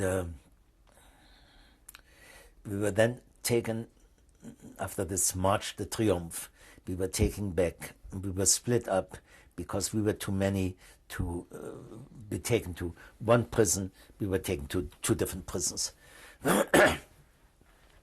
In the middle of the next night, we were loaded on open trucks. You're still with your father at this point? Pardon me? Are you still with your father at this Yeah. point? I was still with my father. In fact, there is another, if I can, but so we went to, we were loaded on open trucks and taken in the November night, many of them only in their pajamas with an overcoat over it, without being dressed properly. We were taken away from Hildesheim. We didn't know where we were going. We were going to Hanover. And in Hanover there was a special train, and we were loaded on this special train. And on this special train were Jews from surrounding villages near Hanover, among them from Pattensen, the birthplace of my father, and my uncle with his 2 sons were also on the train. While we were in the train, and still didn't know yet where we were going, and one of the worst punishments and greatest fear was this uncertainty. You know, nobody told you. You didn't get an itinerary. And the sun was rising over the city that was well known to us, and we somehow felt maybe we never see the city again. And a friend of my father, and I don't know how he got it in, had a book, Gone with the Wind, that he carried with him. And my father tore the cover page out of the Gone with the Wind and converted it into a postcard, and wrote a postcard to my mother and lied that we were fine and that we had confidence and we wanted them to be brave and have faith. Now was the trick, how did we get this postcard posted? And my father asked one of the SS guards, appealing to his better instincts, and he said, would you do me a favor and put a stamp on this and mail it to my wife? And the postcard arrived. So the train moved, and little by little we started to realize by the towns we got through that we were on our way to Buchenwald, near Weimar. And we arrived in Weimar, and one of the men in our compartment in the train was our doctor, Dr. Kohn, Dr. Leopold Kohn, who had lost his left leg during the First World War as a surgeon on the front, and was known in Hildesheim always with a black cane in order to, and he was on our train. And we were greeted by SS, young SS, with fixed bayonets and clubs, and were driven from the train into the underpass of the Weimar station. And as long as I live, I will never forget the white tiles of the underpass there, facing the white tiles, and surrounded by the threatening SS who beat up on us. And there was a man standing next to me, a lawyer from Hanover, Egon Berkowitz, who had, as an officer during the First World War, was wounded so badly that he got the golden wounded, he had a silver plate on his head, and he passed out, and one of the SS men started beating up on him. And I couldn't stand it, And I said to him, "Don't you see that this man," he said, "we know your war wounds." He said, "This animal will get up or he will stay there." Well, Egon Berkowitz survived and survived the war. I got out. And we got, we were loaded, ultimately, we were loaded on buses on our way to Buchenwald. And as we were arrived at the Große Tor, the main gate to Buchenwald, which had this ridiculous sign on it, "Right or wrong, my country," we got off and we were driven through the main gate. And in front of us were SS who kicked us in our shins and drove us back. And there were others who pushed us from behind. And those of us who were young enough, who could run fast enough, survived. And many of us got killed right then and there, were with broken bones, lying on the grounds of the November night in Buchenwald. And there were, that night, 11,000 prisoners brought to Buchenwald the same way we arrived. And we were put into barracks. They were still hammering this very primitive wooden structure built on the clay ground of Buchenwald, without heat, without light, without facilities, without toilets, without water. And when people later on asked me, "How long were you in Buchenwald?" and I would tell them how long. And I tried to explain to them that the first 3 days in Buchenwald, it wouldn't have made any difference if I was there for 3 months. The first 3 days were the test that if we could make it mentally. And I had found my father again, and I had him in front of me, and I begged my father to close his eyes and close his ears and not hear and see what we saw there, for the simple reason that we had to stay sane. And we saw during those first 3 days many people jumping against the electric voltage barbed wire to commit suicide.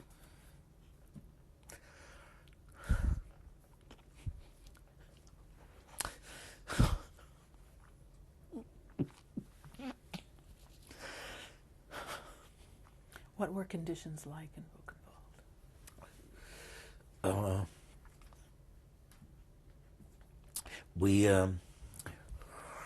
We were housed in these wooden floors, and 4 stories high, and there was no water, and some of us, I think, went out of their mind because of thirst, and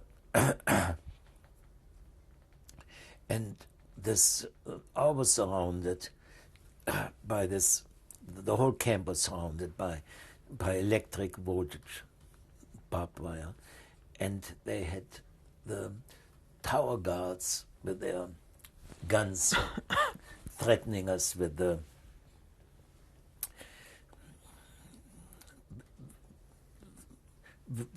big lights that were constantly rotating, and it was a ghostly. It was we were on a planet that was beyond any description and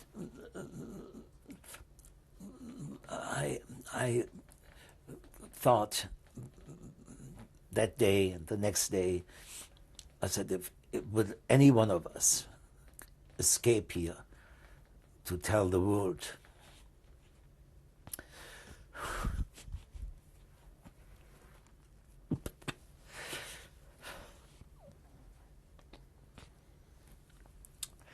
Oh, What did you do for your physical needs? we um,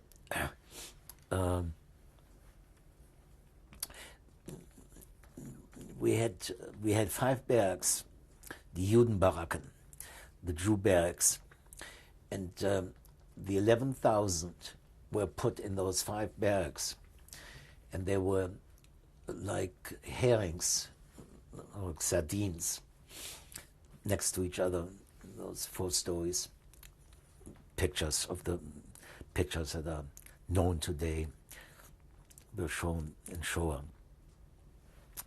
And the unbelievable thing was, at the first couple of days, we were not doing anything. We were standing outside the barracks, and it was raining. And some people had used their hats to catch the rain, hoping that they would catch enough rain to wet their tongues. And during those first 3 days, we saw many, and some of our friends, lose their mind and go berserk. Some of them jumped into the open latrines. And it was Dante's Inferno. It was hell like it had never been described, and nobody could describe it. And many of the things that I've read later on about it, it is impossible to describe all of those things. And How did you keep from going crazy? pardon me? How did you keep from going crazy? Maybe by trying to do crazy things and being myself. I saw, after I was there for about a week, I saw a capo. A capo comes from the Italian head, and they use this from the Italian fascists, this term, because Mussolini also had concentration camps. And the capos were professional criminals who, when they had served their term, the Gestapo would pick them as antisocial, and the Gestapo could arrest anybody without any legal document. And they were put into concentration camps and were put in charge of us. And by feeding them an extra piece of bread, or even maybe a piece of sausage that we didn't know, they would be doing things that normal human beings wouldn't do. Like what? And one day, a 70-year-old man, I still see him, picked up a cigarette butt, and smoking was, of course, completely taboo, but he probably was an addict to nicotine, and an SS officer had dropped a cigarette butt, and he picked it up and tried to smoke it. And the capo came and used his club. They were the only ones who had arms in the camp. Not the SS officer, that didn't carry any arms in the compound. And he took his club and hit this man over the head, and I heard the head split. And I went to this man, obviously having lost my rationale.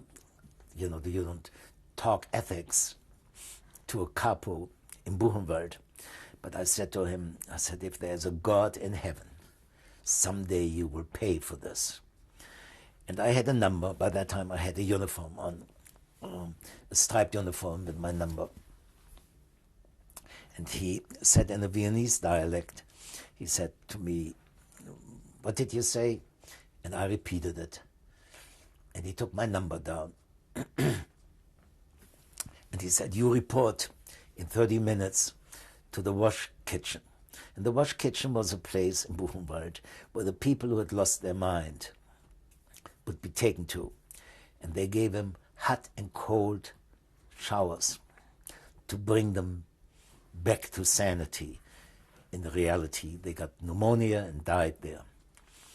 And I had two friends, one of them a very close friend of mine, who later on stayed a very close friend of mine when he became a great rabbi in Olympia Fields, Frank Rosenthal. He had volunteered for the Wash Kitchen together with another rabbi, Egon Löwenstein, to be able to say Kaddish for those who died. And when I came in, they had belonged to our group, to our youth group. And when I came in and he saw me, the capo came with two other capos, and he asked me in front of the other capos again, what did I say? And my father always told me that if you say A, you also have to say B, and therefore I repeated what I knew I was going anyhow, so I wanted at least die with dignity. And I had gone before I went to the Wash Kitchen, I went to Baraka 1A, the Baraka I stayed in, to tell my brother-in-law and what had happened to me, so that they knew where they finished me off. And I went there, and when I repeated and told them what I'd said, they put me over a block and gave me the usual punishment of 25 slashes with a 2x4 over my back, and broke a disc that I have lived with the rest of my life.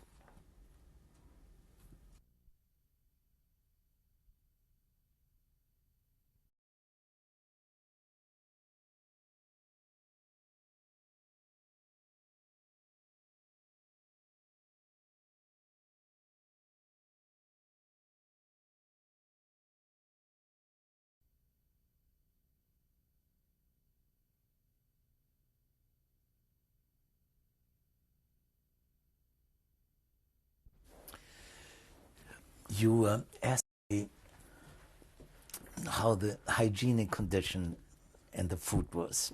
And it reminds me, let me answer it sarcastically. It reminds me that one day after I came out of Buchenwald, one of my friends and neighbors saw me on the street and came to me and said to me, "Fritz, you look horrible. Where were you?" And I told him. And he said, "How was the food?" And I looked at him and I said, Hans Voges was his name. Anybody who asks this question will never know. If I would give it to you in detail, you will never know what Buchenwald was all about. We went at 5 o'clock in the morning. We went to the kitchen and brought in big buckets something that they called soup, and it was some fish soup. It could have been anything, but it was hot, and we had to carry it from the kitchen on the slimy clay road. When it was wet, you couldn't hold your feet. Even just carrying those buckets, your life was in constant danger, because if you dropped the bucket, you would have been shot. That was sabotage. So all you had to do is pray that you would get this to the barracks. And there it was, every one of us had around his neck in the Jew barracks, the Judenbaracken, had an aluminum container which was not washed and was dirty, and in it we poured this thing, that whatever we called it, and we got with it a piece of bread. And I remember that my father used to say to me, "I cannot eat out of this, it's too filthy." And I said to him, "Close your eyes, don't look at it, but eat it. You have to keep your strength. That was our food ration. How often did you get this?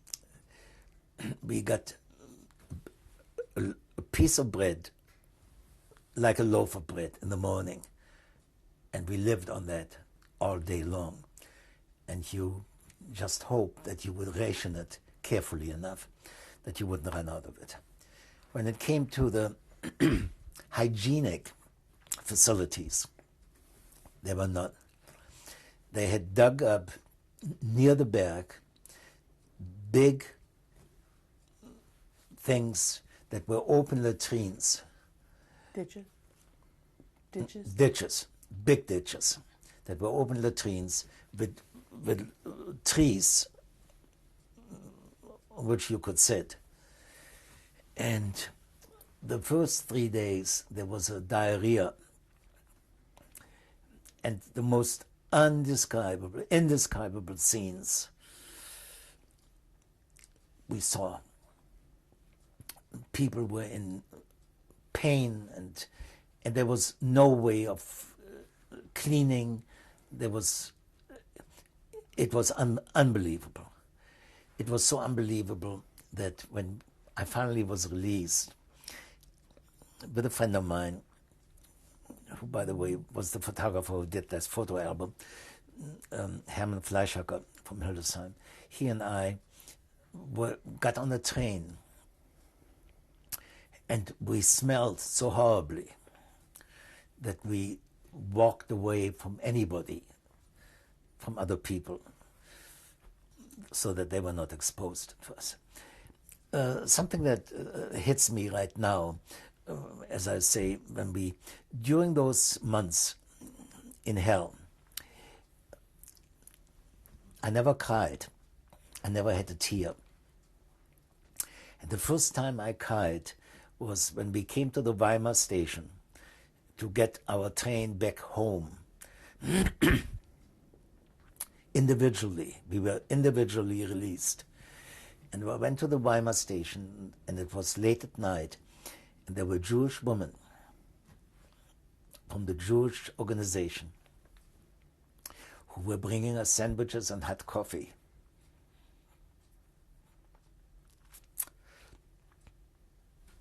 That was the first time I cried.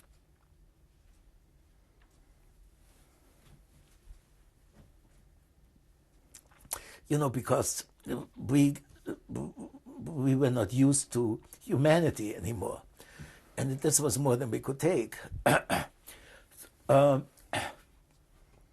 was another unbelievable thing that staying with me until the day I die. Das große Tor. Das große Tor was the main gate, and whenever you were called for something horrible or good for your release, you were called to the main gate, zum großen Tor. And that had all kinds of connotations, horror or good news. And one day, the monotone public address system that would constantly call out names with numbers, they called out my name. And I couldn't believe that maybe I was on the way to freedom. And there was a small group, I think we were maybe 25 guys standing there, who were ready to be released. And on one side of the main gate, there were cells, solitary cells, for people with famous names who were ready to be sent to, before they were sent to the crematorium, so that they could be handled individually. And in one of the small cells, while we were standing there, waiting to be released, we heard the smashing of a window and a desperate voice screaming at us and saying the Shema Yisrael. And it was a Protestant pastor, Pastor Schneider, who, in defiance to his captors, screamed at us the Shema Yisrael. The voice was stilled, and Pastor Schneider was dead. They killed him. Martin Sommer, who was the SS man who was in charge of those individual cells, took care of people like that. And Margie and I, many, many years later, in 1974, Margie and I went back to Buchenwald with a friend of mine. And there is today, in this cell, there is a chapel with a huge cross in memory of Pastor Schneider, who was killed at the moment when I was ready to return to freedom. How long were you in Buchenwald? A little bit less than 3 months. And again, the unbelievable thing is that the only reason I was released from Buchenwald because of Mrs. Hamilton's affidavits had arrived in the meantime. I would not have been released. And again, one of the cannibal kind of attitude, when my sister went to the Gestapo with the affidavits to show them that I had, the Gestapo agent told my sister that they had a case against me for Rassenschande. Rassenschande was a racial crime, a relationship with a Gentile. And my sister was in shock. And he said, but I'm not quite sure about it. This was on a Friday or on a Saturday. Come back Monday, and I'll check it out in the meantime. So Edith lived with this over the weekend. Couldn't tell my mother, and so on. And she went back on Monday, and he said, no, he made a mistake, that he was ready to be released. Were you released with your father? No, my father was released much, much earlier, weeks earlier, because the head of the Gestapo in Hildesheim, Dr. Mergenthaler, had it in for him. At least he thought. He didn't know the big favor that he did my father. And he ordered his return, and he was put in jail. And the jail was just a couple of blocks from where we lived, in a beautiful park. And he was put in this jail, and his secretary would come with papers to sign, for him to sign, at the orders of Dr. Mergenthaler. And she would come to jail, and he would be taken out of his cell and had to sign those papers. And while Mrs. Pallenbaum, who was my father's secretary for many, many years, he told her, when they were alone, that he could see people walk along the walls of this park by looking through the window there. They couldn't see him, but my father asked her to ask my mother to come at 1 o'clock in the afternoon and walk there.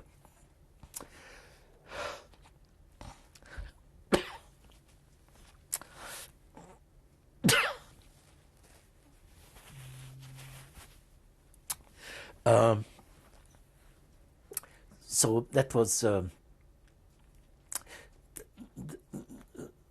the situation in Buchenwald is really beyond description. It is, much has been written about it. None has gotten close to it. It is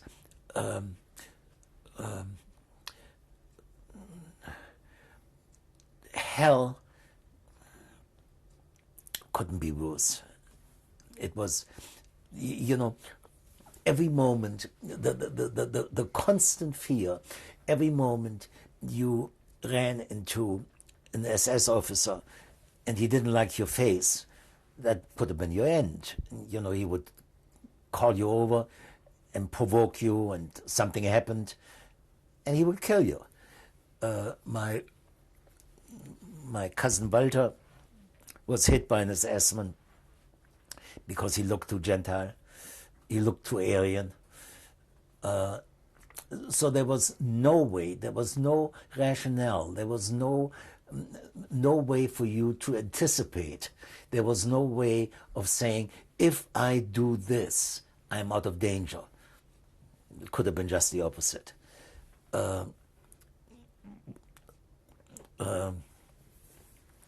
the way, the man who, the capo Rotter, who beat me at the Waschküche, about 6 months after he was killed by his own capo buddies. So there's this peculiar sense of criminal justice that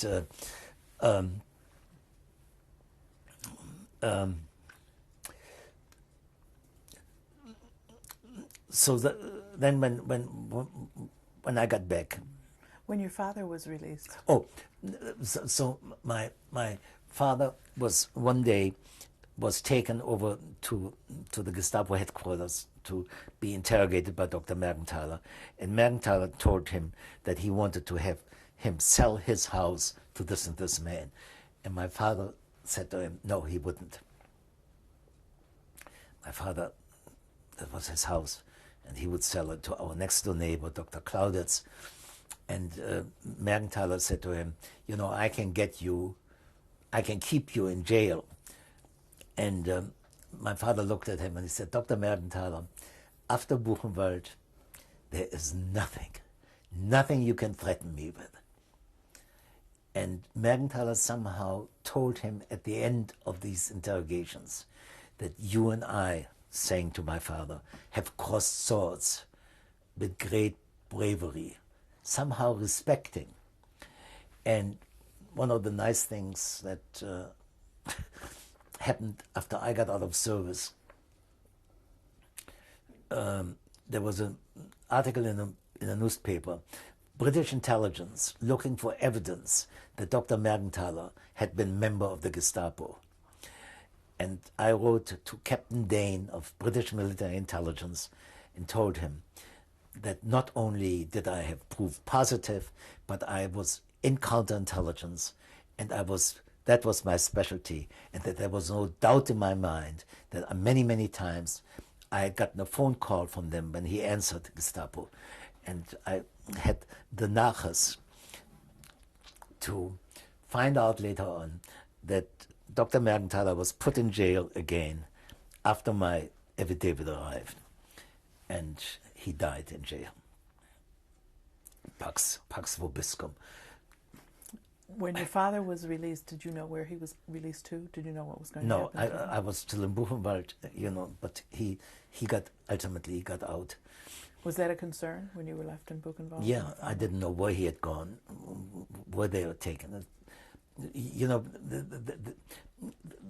there were so many concerns that you didn't know how to sort them out, and you just had to take every day. How did you survive? I told in the story that the only thing that I think made my father and me survive was the thought of Mrs. Hamilton, that there was this woman in America. She would hear about this, would read about it, and would do something. And that's what happened. On the 14th of November, while we were still in Buchenwald, the affidavits arrived. So, and this was before she got my letter that I written her on the 9th of November. It was, as I have often said during those 50 years, if it wasn't for this unbelievable woman, I would have gone up the chimney like 6 million others. After you got home, what was life like then? Very difficult. I couldn't sleep in my bed because I hadn't gotten used to the hard wooden boards, and my mattress was too soft. I couldn't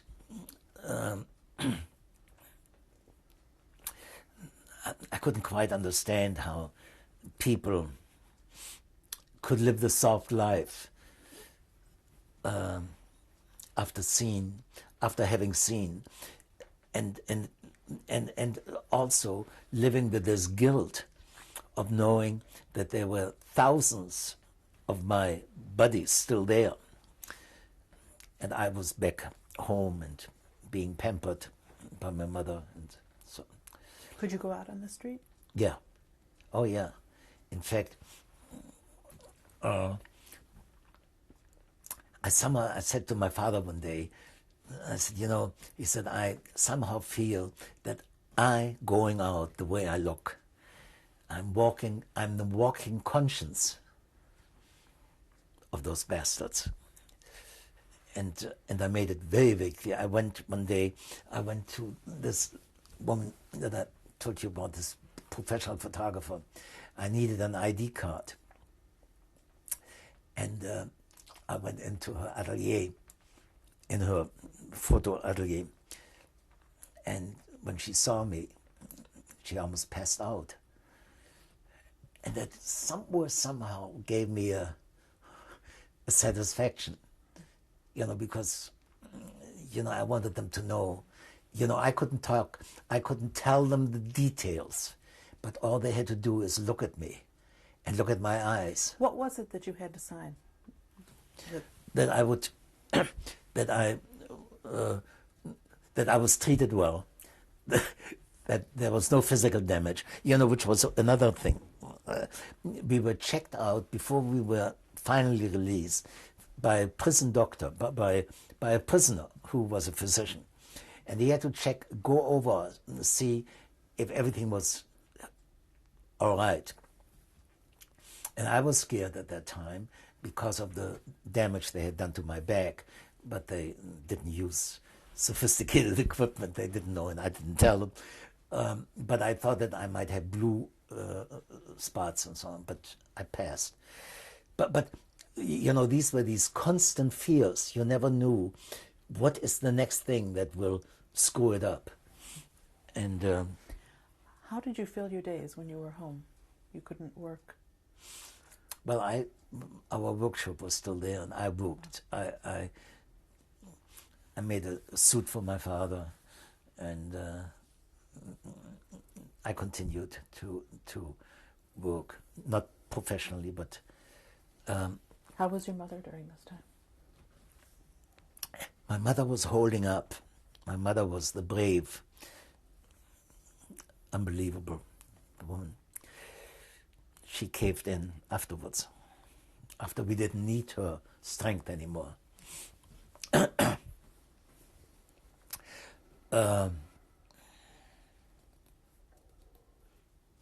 What happened with the affidavits once you were released? The affidavits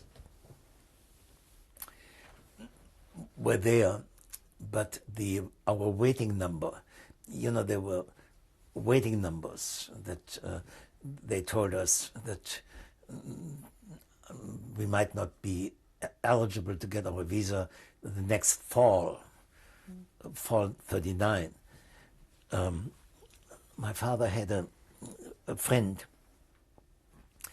at the tax office who was a German, a Gentile German, and who had been a war hero during the First World War, but was known of being very, very philosomatic. And one day called my father in and said to him, his name was Brandes, called my father in and he said, get out, whatever you have to do, get out. He said, get your son out. And my father said, well, you know, we don't have any chances until, he said, get across the green border, just get out. He said, there will be war will be soon. And he knew, he had some information that we didn't have yet. You know, and these kind of manifestations of decency among them also kept us going. Were things more dangerous for males than females? Were your sisters No, safer because no, they were no, female? no, no. No, they were really the average citizen, I think, was frightened by all this. And again, as an indication and as a symbol of some of the things that happened, there was a man and a woman who lived in a little house who were in charge of the parks, a park worker, Frau Heinecke. And one day, and my parents couldn't go to the grocery anymore to buy butter and so on. And one day, at night, the doorbell rang, and my mother went to the door, and there was nobody there, but there was a package with a pound of butter.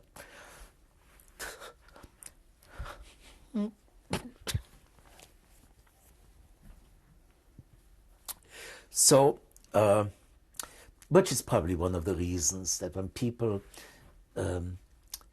judge and condemn people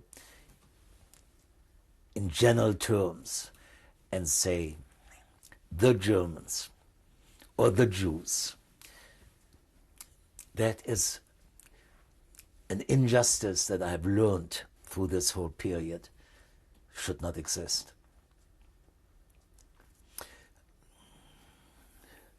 And then,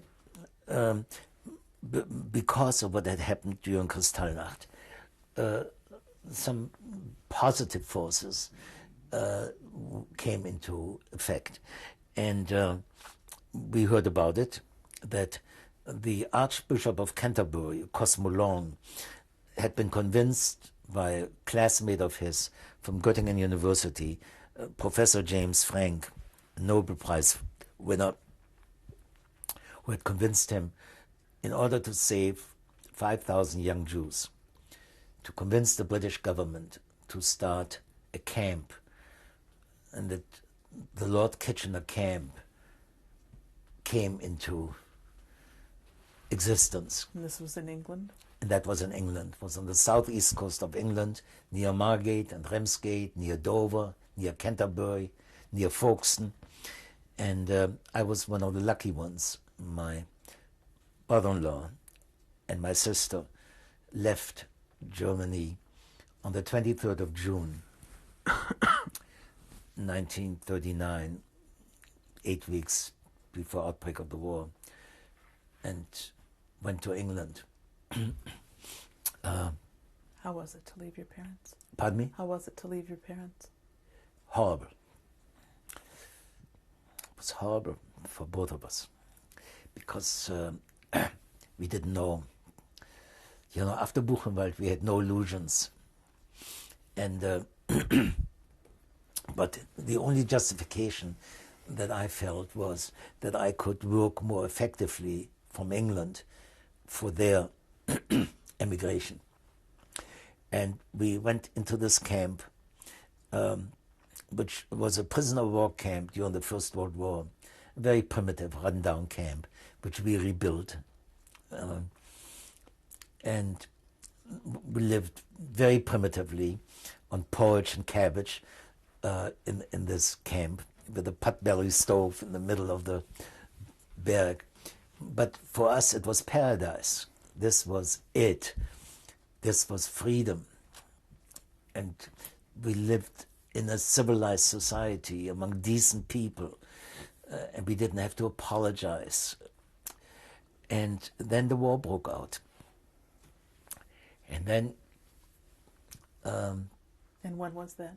1st of September 39, when Hitler invaded Poland and bombed Warsaw. And England lived up to their promise and declared war. And I had gone on the 25th of August, a week before the war broke out. I had gone with the signatures of 25 of my buddies in my barrack to the Bloomsbury House in London to volunteer for the British Army. And the British were so unbelievable. They had no idea what was going on, and they looked at me like I was nuts. You know, well, why do you want to volunteer for the British Army? I said, there's no war. I said, there will be. No, don't worry about it. England has never lost a war. And they didn't want us. Later on, the majority of the 5,000 in this camp became part of the British forces and furnished very, very valuable. Many of them got into the intelligence service. And so what happened to you after this? I left. I finally got my invitation to come to the American embassy in London to get my immigration visa to the United States, and I couldn't fathom that. You know, this was, and it was the day for me. It was the door. I said in my story, I walked through many, many doors to come to this point, but this was the door. And I hoped and prayed that I would meet the conditions or the things that were necessary to meet the qualifications of the American consul. Were you with your brother-in-law or any other relative? They left much later. I came to America first.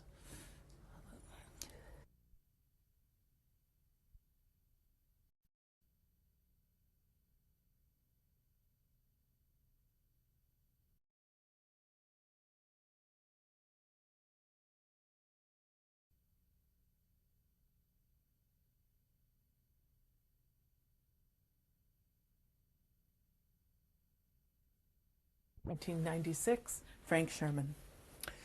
You know, it's actually January 15th. Correct. January 15th, Correct. 1996.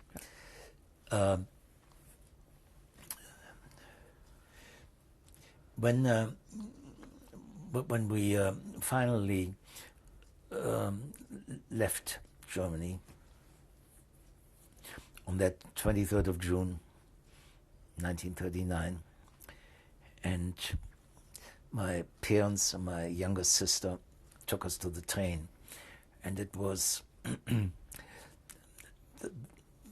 this bloodletting experience that we had experienced so often, of saying farewell without knowing if you would ever see them again, if they would ever see us again. And I still see the white handkerchiefs, you know, disappearing. And but we somehow felt that we were getting closer to the possibility of getting my parents and my younger sister out. We went to the border. Aachen was the border before we got into Belgium on our way to England. And in Aachen we were taken off the train, all of the people that were going to the Lord Kitchener camp for final examination.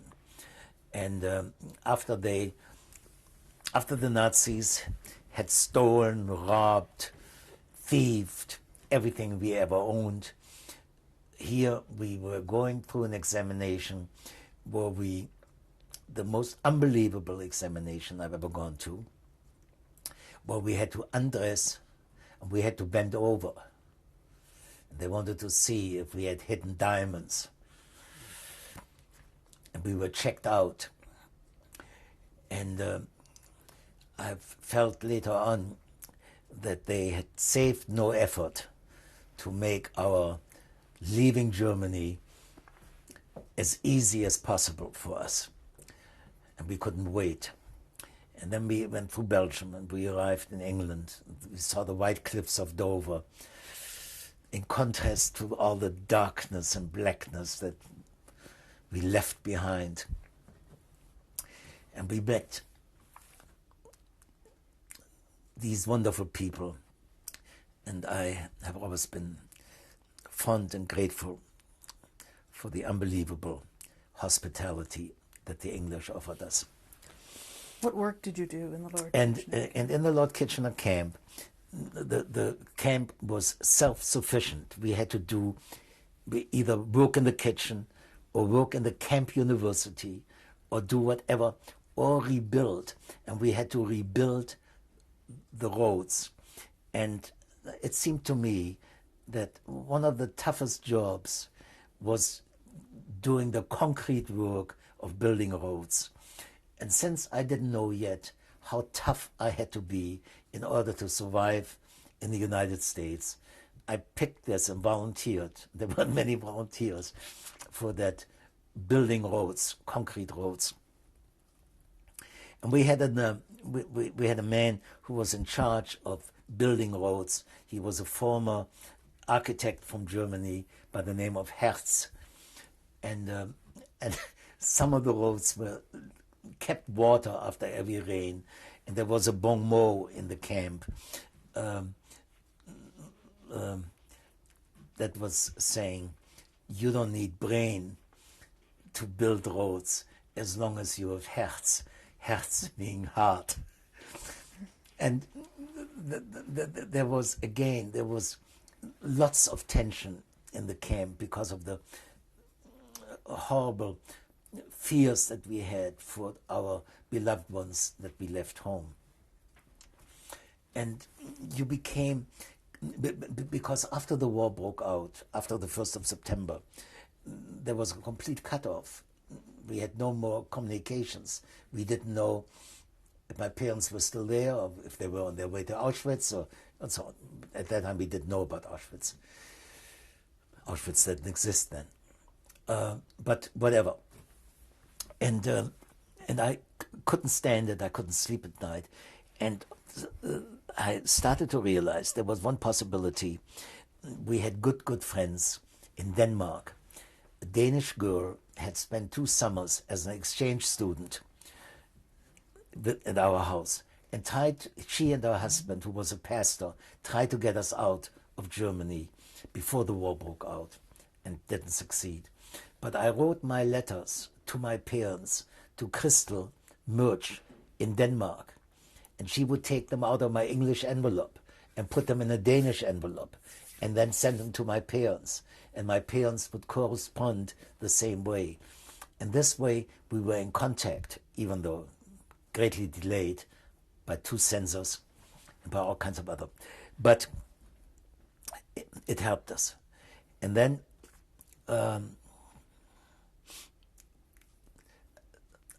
as I said before, on the end of April, I went to the American embassy, and I passed, and I got the most important stamp I ever saw, the most important paper, my passport with the immigration visa. This is And in as 1940? 1940. And as I left the embassy, there were newspaper photographers standing there with their cameras aimed at the exit. And I wasn't surprised at all that they were there to take the picture of the happiest guy in the world. I was a little bit disappointed to realize that they didn't wait for me. They waited for Sumner Wells, the American Undersecretary of State, who also happened to be in the embassy that day. But even today, I feel that my business was much more serious than Sumner Wells' business ever could have been. And then I left England on the 1st of May from Liverpool, and got on a ship. We didn't know the name, but it had anti-aircraft guns on top of the ship because we were going through submarine-invested waters. And the first 4 days and 4 nights, we slept and ate and walked with our life belts on in order to. And the ship that took us across the ocean was the Britannic, of the Cunard White Star Line, which we found out later on. And we were on the sea, and we traveled in a zigzag to escape. And after 4 or 5 days, we were out of danger. And then on the 10th of May, there was a note at the purser office that Belgium, Luxembourg, and Holland had fallen. And when I arrived in America, I had $28 in my pockets, 10 pounds. I had 10 pounds. And the people in New York were so doubtful about the survival of Great Britain that I had a tough time changing the 10 pounds into dollars. And then I was in America. What was it like when you came into America, saw the Statue of Liberty or whatever it was you saw first? One of the things that struck me the obvious was after blackout and after complete blackout and darkness, we came to the city with light and light and light, and I had never seen skyscraper, and here were these skyscrapers and thousands of cars driving up and down, and people fast talking, all somehow seemed to have a goal in life. And I was arriving, and I didn't know which way to turn. I didn't have any Mishpucha. I didn't have any people that I knew that I could go to, with the exception that there was an old friend of mine from Hamburg who used to own a pharmacy in Hamburg. He and his wife were at the boat to pick me up, and they took me to their house in Weehawken, New Jersey, for the first couple of days. I stayed with them until I found a job.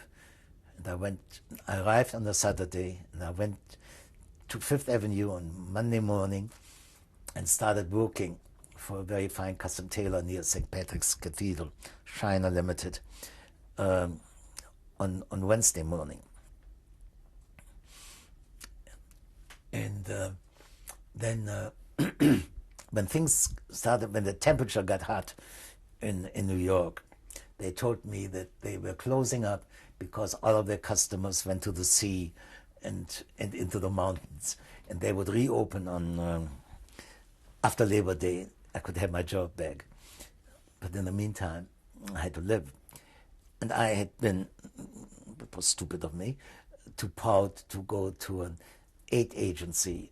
You know, I had felt that I was now on my own. And after I was there for about 4 weeks, I got a letter from my father that they needed $700 for the passage for the steamship, because the American steamship lines wouldn't accept their German money anymore. And as I thought in those days, that the problems of yesterday became very small, but the problems that I had to face then. And I was without a job. I had to wait until after Labor Day, if I could survive that long. And I finally buried my pride and went to a Jewish aid, the refugee committee. And they told me that they wanted to get me out of New York. There was a concentration, they wanted to disperse us. And would I be willing to go to Elkhart, Indiana? And I was at that point ready to go anywhere. And I went on the Greyhound bus to Elkhart, Indiana. And there was a wonderful guy, met me at the Greyhound bus station, Ori Goldberg, who owned the men's store in town. And he was Mr. Refugee Committee. He greeted me. And the shock was kind of tremendous. After New York, Elkhart, anybody who has ever been in Elkhart, Indiana, and I wasn't quite sure if I had been so wise to survive Buchenwald to end up in Elkhart. the heat of the summer, slept with without any air conditioning. It was pretty horrible. And about a week later, a letter was forwarded to me from Palm Springs, California, Mrs. Hamilton, with a check in it for $700 as a loan so that I could buy the passage for my parents.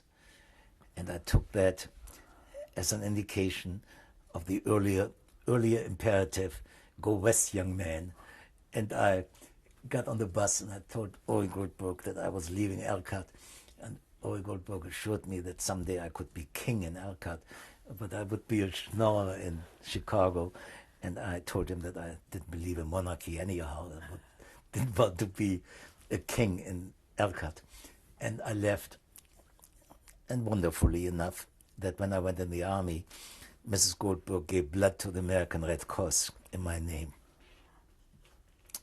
So I went to Chicago and worked out the passage for my parents, used the $700, and then tried to find a job in Chicago. And that became very, very difficult for all kinds of reasons that I don't necessarily want to go into. I mean, there were some social workers at the Jewish committee on 130 North Wall Street who told me that I was not justified to come to Chicago, that I belonged to Indiana because I had been sent to Indiana. And I told Miss Sabbath, the granddaughter of Judge Sabbath, that I was not a piece of luggage that could be shipped back and forth, and I was staying in Chicago. And then another wonderful thing happened to me. I met a newspaper man, Francis Chase Jr., whose mother had died when he was born, and he was brought up by a Jewish neighbor. And he took me in. He and his wife practically adopted me. And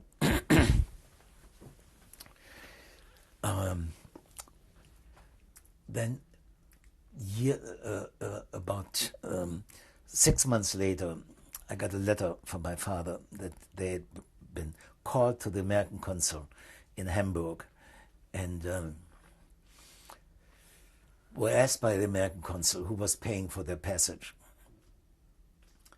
And my father, who always was honest and told the truth, told them that his son, with a loan from Mrs. Hamilton, and the highest was paying for the passage. And a vice consul at the Hamburg Consul General, American Consul General, an obvious anti-Semite, told them that it was in violation of an immigration law that was passed in 1924, and therefore he had to refuse their visa because it was an immigration law that said whenever organizations pay for your immigration, you become an illegal immigrant.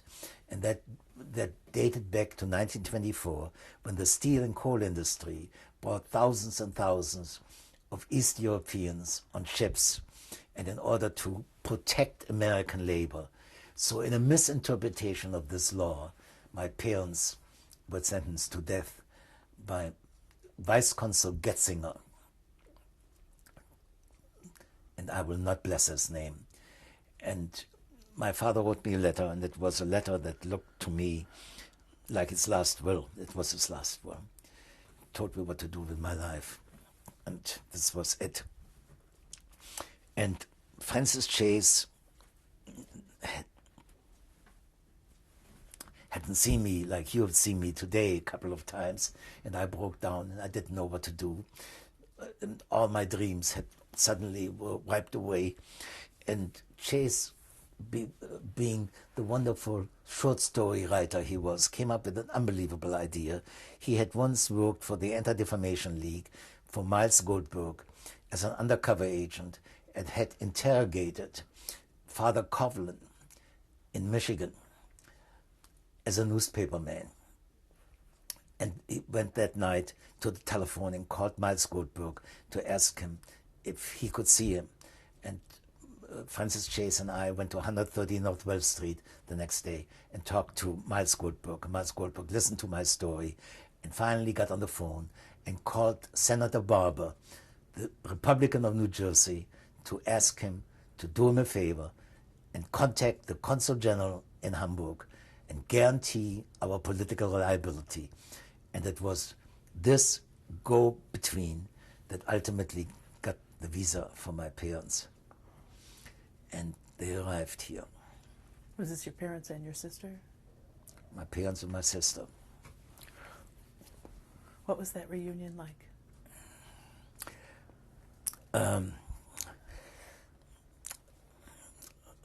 I remember the story that one day, while I was living with Francis Chase and Billy Chase, his wife, we had a big colored woman who was the maid there. And in the morning, there was, just as I was leaving for work, the Western Union man delivered a telegram, and it said, received visas, happy, secured passage, received visas.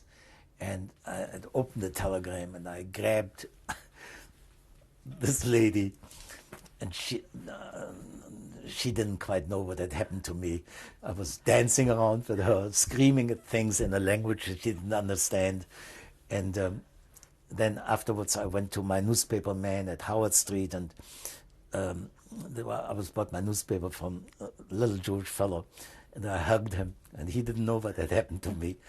And I got on the L to go downtown, and people looked at me. They didn't quite know what happened to me, but I didn't care. I had finally made it. At least I thought I had. My parents arrived with my sister, arrived in New York, and the Consul General in Hamburg had issued the visa on the 6th of December 1940. And it was valid only for 6 months. And he filled in, it will become void on the 6th of May 1940 instead of 1941, because he was used to write 1940. And again, either a bureaucrat idiot or somebody who was anti-Semitic at Ellis Island said, this visa is not valid and we cannot let you in. And my parents were put into Ellis Island. And a good friend of mine, who was at our 50th wedding anniversary last September, who was also at our wedding, a girl from Hildesheim, went to Ellis Island to see my parents. And on their way back, she was on the boat. There was a young man standing next to her, and she was crying. And he said, "What's the matter? Can I help you?" And she told him. And he said, "I'm a lawyer. I'm an immigration lawyer. After we get on land, let's go up to my office, and I will settle it for you." And they will come out. And the next day, they got a letter from the Manitowoc National Bank, the vice president of the Manitowoc National Bank, saying that there is a letter, irrevocable credit of $4,000 in my father's name, deposited by Mrs. Hamilton, with a stipulation to give $200 every month. And will you please give us your new address in America so that we can send the first $200? And based on this letter, my parents were released from Ellis Island. And they arrived, and I had, with the help of a wonderful man, Benedito Martino, had established an apartment on 4404 North Racine, an apartment with bought furniture or furniture that was given to me by people, and with the two portraits hanging in the apartment. And my parents arrived, and my sister arrived, and we took them to the apartment, and I gave my father the key. And this is the key to our apartment. And everything was very happy and overwhelmed. And then we got one day an invitation. We met the whole Hamilton family at the Palmer House at the Empire Room. There was a big party set up to meet my parents, which they had never met, and Laura and the rest of my family. And it was the first time that we all met, and the beginning of a long friendship, for which I'm eternally grateful the rest of my life. Then, a year later, my mother, who couldn't quite understand why I couldn't bring two brothers of my father over like I had brought them over. And I made the mistake, gave in, and sent a letter through the International Red Cross to these two brothers of my father. And the letter came back at a sea unknown.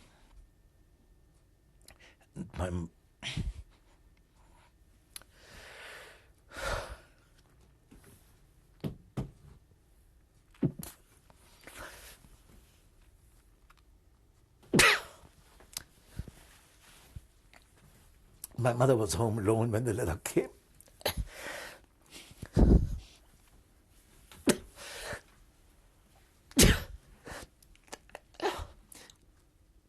And she knew what it meant.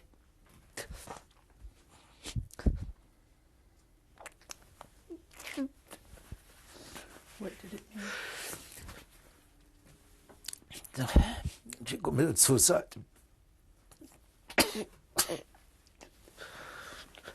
And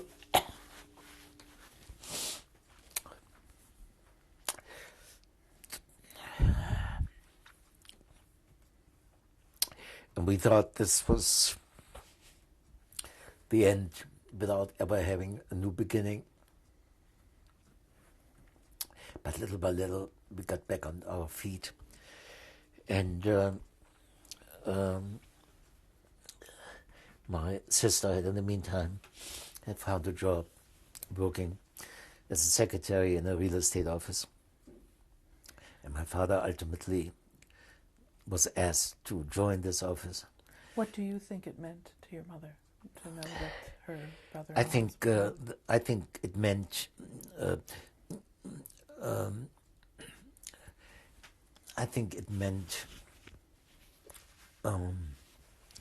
little bit. You know, Stefan Zweig, one of the great German writers, who went to South America and was very successful, and committed suicide after the fall of France. I think that there were many people who saw the destruction of civilization as we knew it. Who, like I always felt that if it wouldn't have been for Winston Churchill, who was so stubborn and held out, you and I wouldn't be sitting here today, because the Nazis would have won the war and would have come and so on. And I think after she realized that we didn't need her unbelievable courage and strength anymore, she caved in. And she was home alone, and she was lonesome, and she was in a country whose language she didn't understand. And when she went to the AMP or Jewel, there was not a little butcher in a small town who knew her, and she had to punch buttons, and this was a strange surrounding that she couldn't handle anymore. And when this letter came, which meant that this beloved brother of my father, with his family, was gone, she couldn't handle it. Was your mother Jewish? No, my mother was not. And my mother was one day asked by a man that came to our house, Gestapo, and said to her, he said, "Aren't you Aryan?" And my mother looked at him and he said, "With great shame, I admit that I am."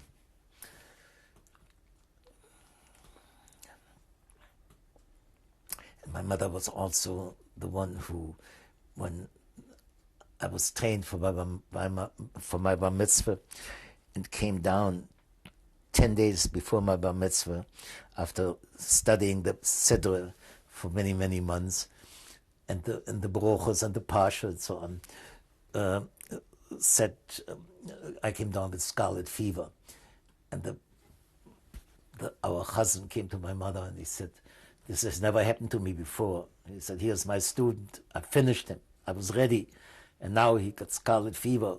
What do I know? What do we do now?" And then my mother looked at him and said, "Herr Bach, he has to learn another siddur." And the Chazan said to me later on, he said, "Here's this guy telling me what to do." That was my mother. So then your family. So then we little by little. In the meantime, Pearl Harbor has happened. My mother was still alive. That was another thing that got to her. America was at war, and I told her that I would go in the army. And she said to me one day, "Not as long as I'm alive. I will not separate again." So there were many things. And Sidney Harris came over to our house and wrote a very, very sensitive story about my mother's death.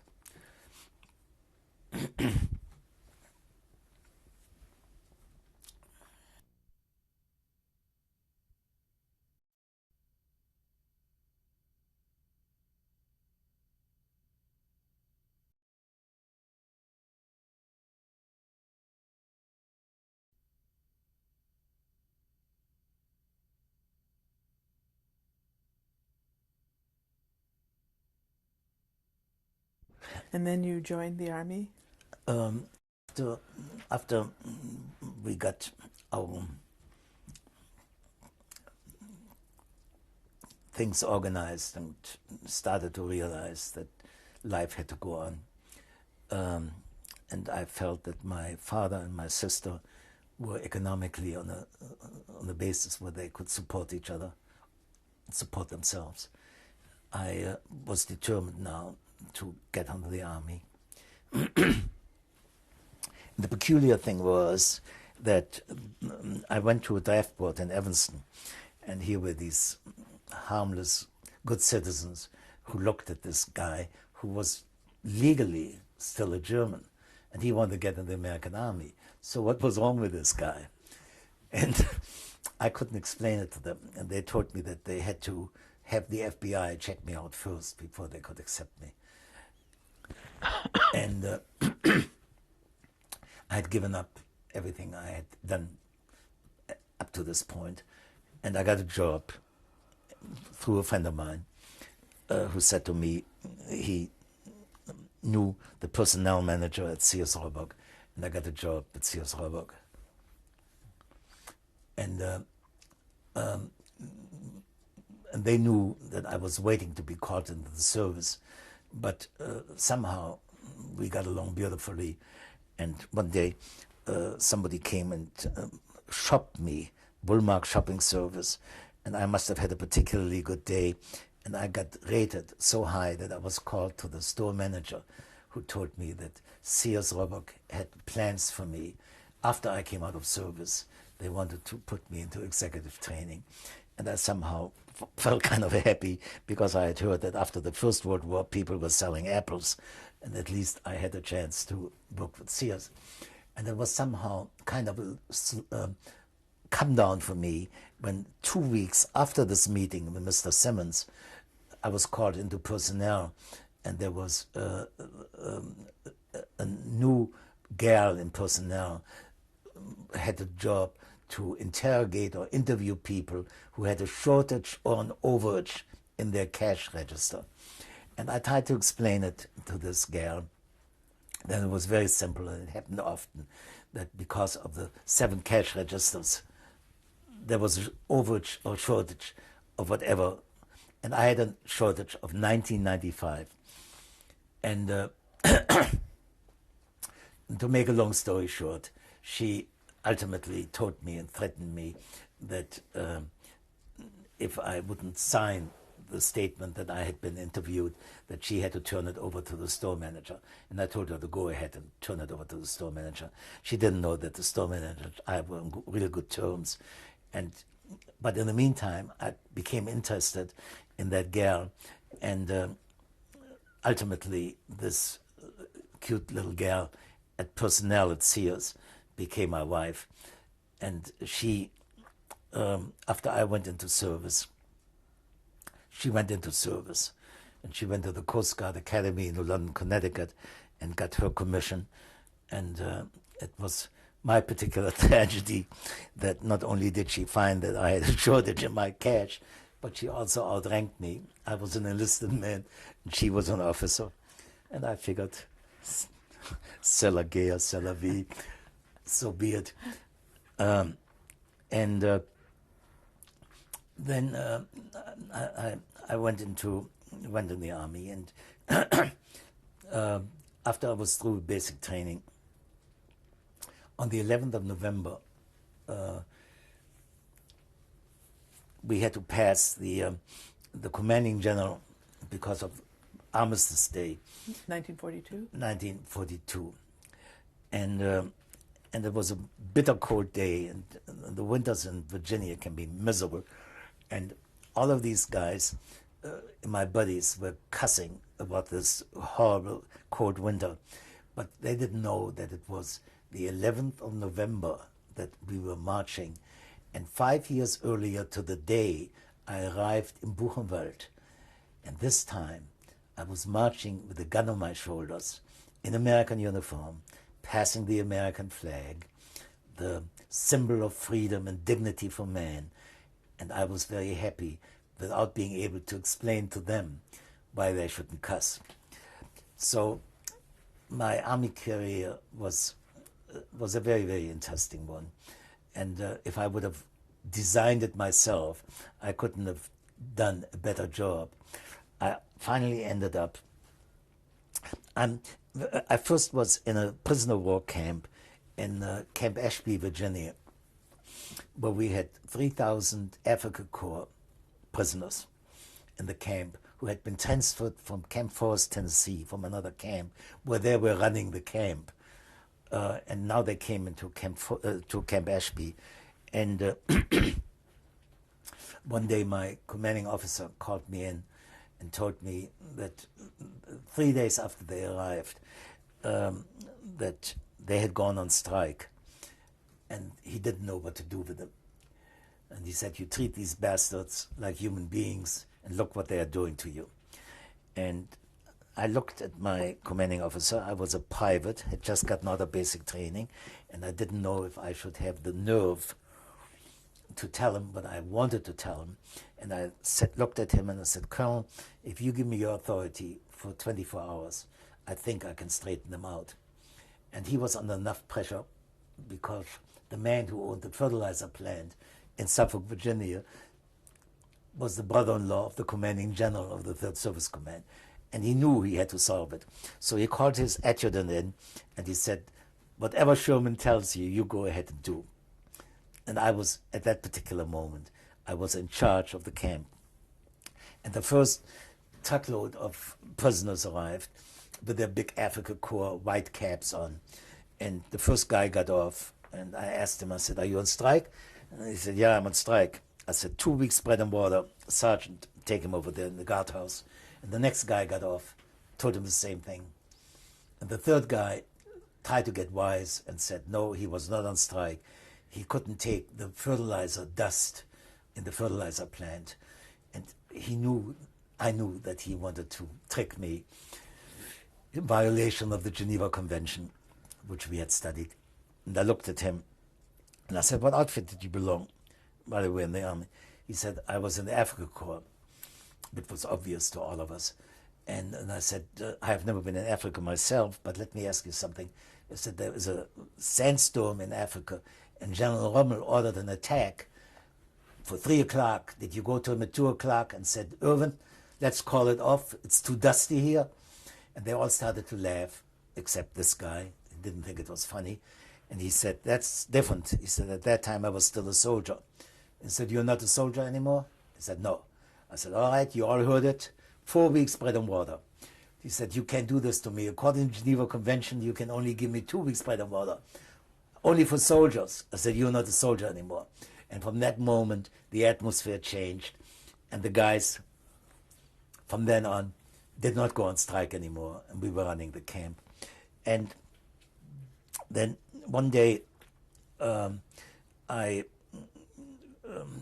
found among our prisoners, not Africa Corps, those who had arrived after the invasion at Normandy, I found a soldier who was a PFC or corporal, who was a pastor Metlach, Gustav Metlach.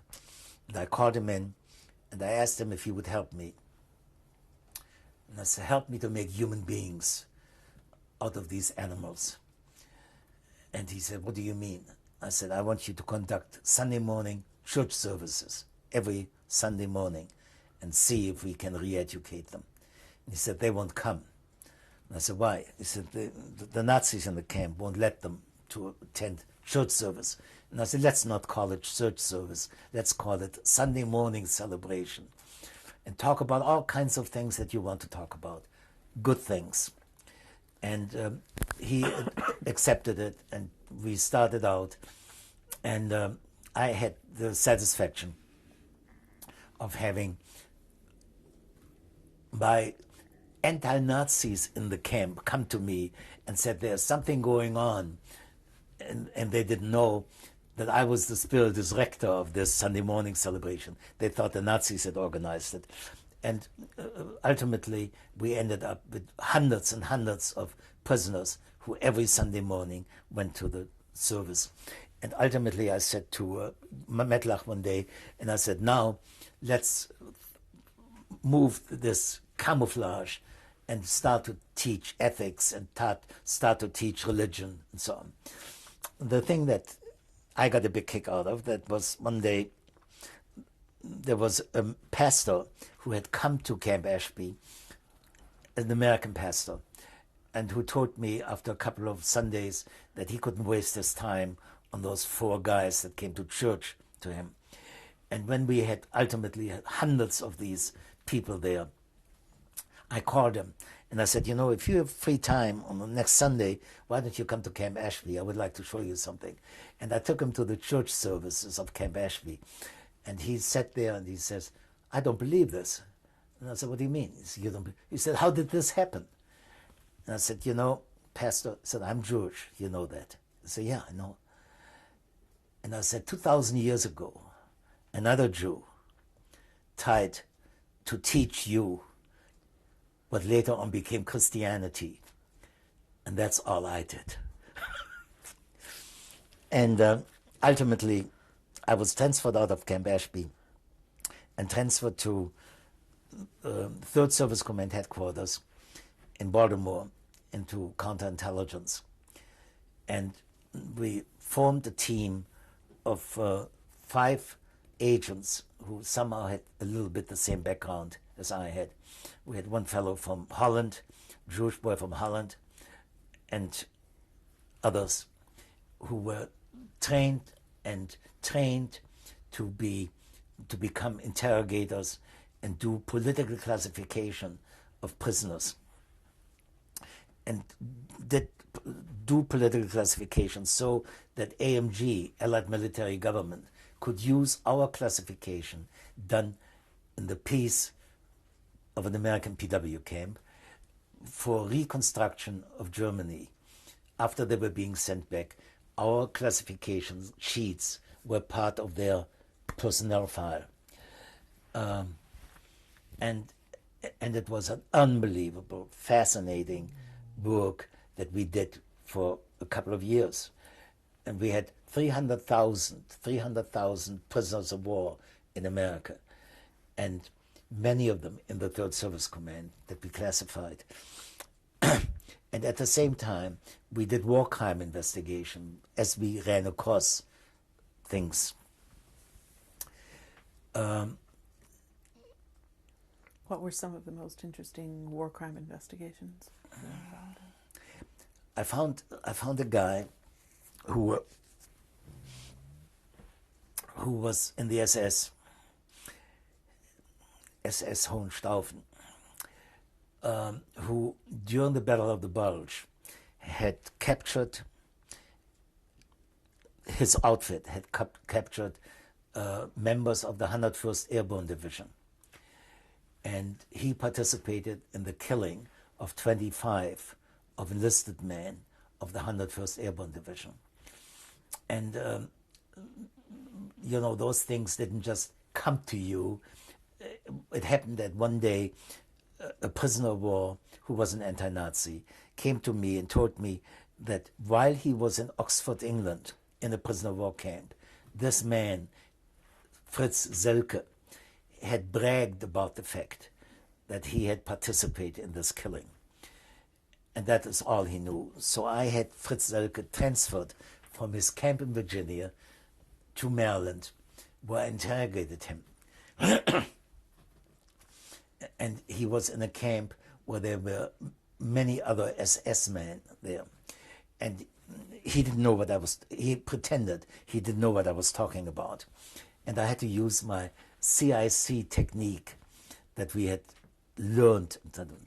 And I told him that he didn't have to tell me anything. All I would do is turn him over to the SS in the camp and tell them what he had told me, and they would take care of him. And he knew that was true. So little by little, he started to give. And little by little, this whole case developed. And he showed me pictures of the commanding officer who had given the orders to kill the 25 101st Airborne Division. And we took depositions. And the depositions then were put in the regular legal form. And we had a man that came in, one of our members, CIC members, who was an FBI agent in civilian life before he came in the army. What does CIC stand for? Counterintelligence Corps.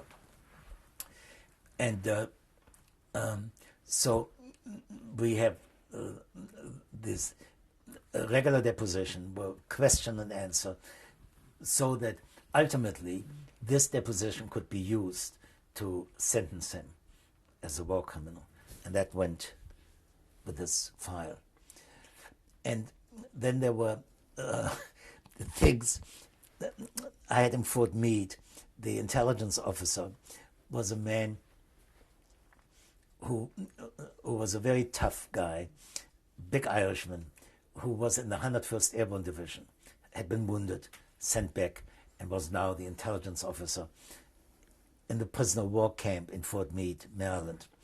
And one day he called me, one day after we took these depositions from Selke came to me one day and he said that some of the people in the camp had threatened him, that he had turned a traitor because he was called out. And I said to Captain Baker, who was the commanding officer of this little camp, and I said, transfer him to Fort Meade, and so that we don't have a killing here, which you have to investigate and so on. And he had him transferred to Fort Meade. And I had no thought, didn't think of Major Irvin, I think was his name, that he was in Fort Meade. And I got a call from him at headquarters one day, and Irvin, who had become a good buddy of mine, called me and he said, "My gosh," he said, "you almost got me court-martialed." And I said, "What happened?" He said, "You sent that little bastard in, and when he saw the black eagle on my barrel jacket, he started to shake, and I knew there was something wrong. And I looked in his file, and I saw that he had killed 25 of my buddies. And I lost my temper. My Irish temper went through with me. And I lifted him up and threw him against the wall that he almost went through the barrack walls. And he had to be hospitalized. And I said, I didn't think of it one moment when I sent him to you. And I said, well, he said, I'm grateful that you did. And he also called me one day and told me that one of the PWs had come to him and said there was a counterintelligence agent who used to be a high-ranking Hitler Youth leader. His name was Frank Shurman. So, and Irwin called me and he said, I always knew there was something wrong with you. He said, but now I had the goods on you. So I said, is he in the camp? He said, yeah, he's in the camp. He said, I'm coming out. We went from Baltimore to Fort Meade, and he brought this guy in who had made the statement. And I said, you know, we're very grateful to you to tip us off about this high-ranking Hitler Youth leader. And I said, can you describe him to me? He said, well, I don't know him personally. He said, a friend of mine told me. And I said, well, where's the friend? He said, he's in camp. He said, bring the friend in. He said, we want to follow this all the way until we find this guy. So we had lots of fun with that. How long were you with counterintelligence? Most of my army time. Until when? Until May 46. Is that when you left the army? Mm-hmm. Mm-hmm. And then what did you do? And then I came back to reality and tried to figure out how to make a living. And ultimately ended up of taking on fine menswear lines as a manufacturer's representative and built a territory over 40 years. And I hope build a reputation for integrity and honesty, and had a following among many of the fine stores in the Midwest. And I'm grateful that I've reached this stage in my life. And I would like to, if I may, end it with a prayer that I wrote for Rosh Hashanah,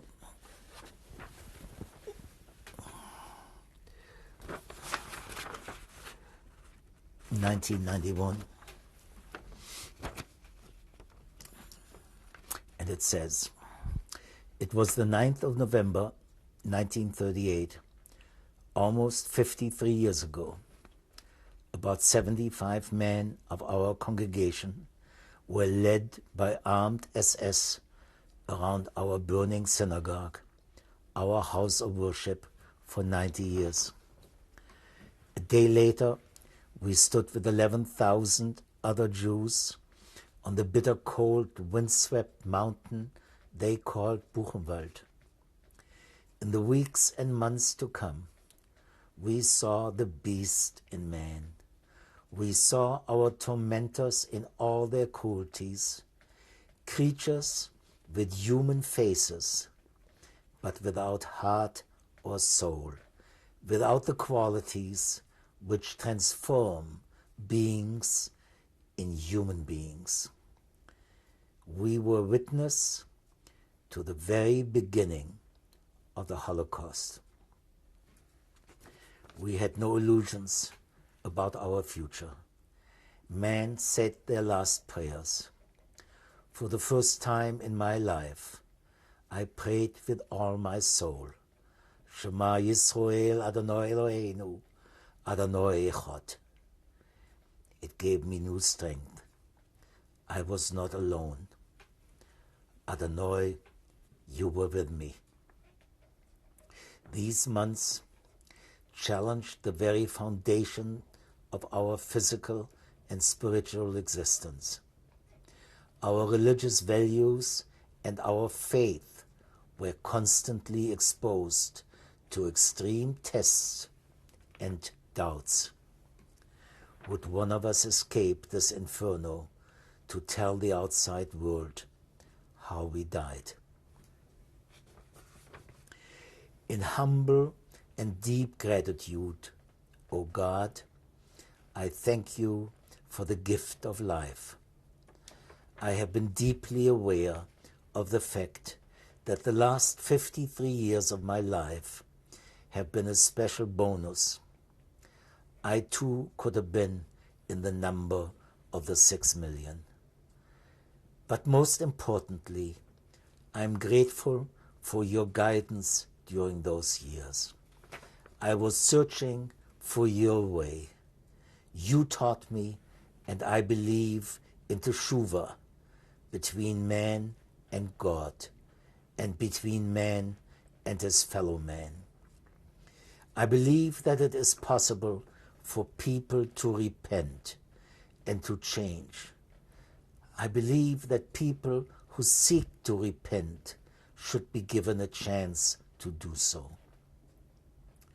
I deeply believe that hatred, unbending hatred, is not an emotion by which I can live, nor a philosophy by which I want my children and my children's children to live.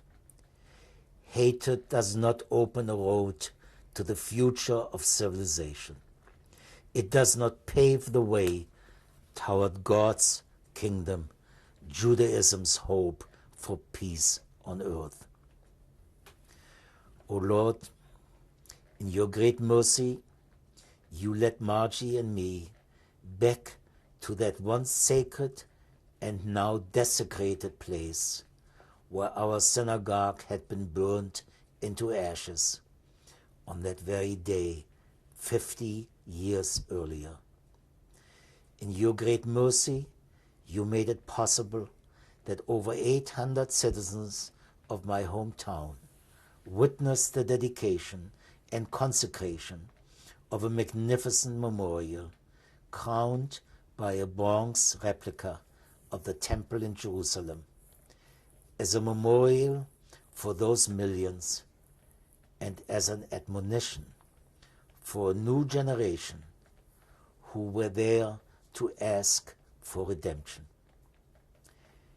In your great mercy, you made it possible for your humble servant to end his prayer on this cold night of November 9th, 1988, with Shema Yisrael, Adonai Eloheinu, Adonai Echad.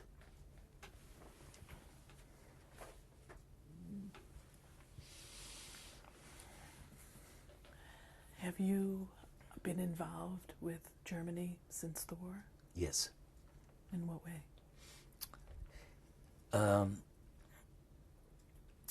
In supporting some of my loyal friends who risked their very existence at the time when they helped me. Friends that now were the victims of this unbelievable madness that destroyed Germany and the rest of Europe because they had followed a madman. And I knew that these people who were now starving to death, friends of mine, needed my help as I needed their help before. And I got last week, I got a phone call from a friend of mine in Hamburg to tell me that his wife had died at the age of almost 80. And she was with me as an unbelievable, loyal friend and helped me through very, very dark years. And when they were bombed out, Margie and I sent them blankets and clothes and food. And they told us years later, if it wouldn't have been for those blankets, they never would have survived the cold winter. And I felt that I was doing only what they would have done for me in a similar situation. And something that occurs to me that I never mentioned, and I think was a real important turning point for me, when I first came after basic training in the Camp Lee, I was assigned to a new prisoner of war camp in Camp Lee, and the first time I went through the camp where I had interrogated, just verifying records for these PWs, and I was interrogating them, and I was very firm with them, but never taking advantage of the fact that they were prisoners. And I had at that time, fortunately, I had an old friend of mine who was a famous psychologist, a professor who had taught at the University of Frankfurt, Professor Dr. Kurt Bondi, who at that time was professor at Williams and Mary in Richmond, Virginia. And he and I had been in Buchenwald together. And he and I had been in the youth movement together. And he could have been age-wise, could have been my father. And one day, I went on over the weekend, I went to Williams and Mary and talked to him.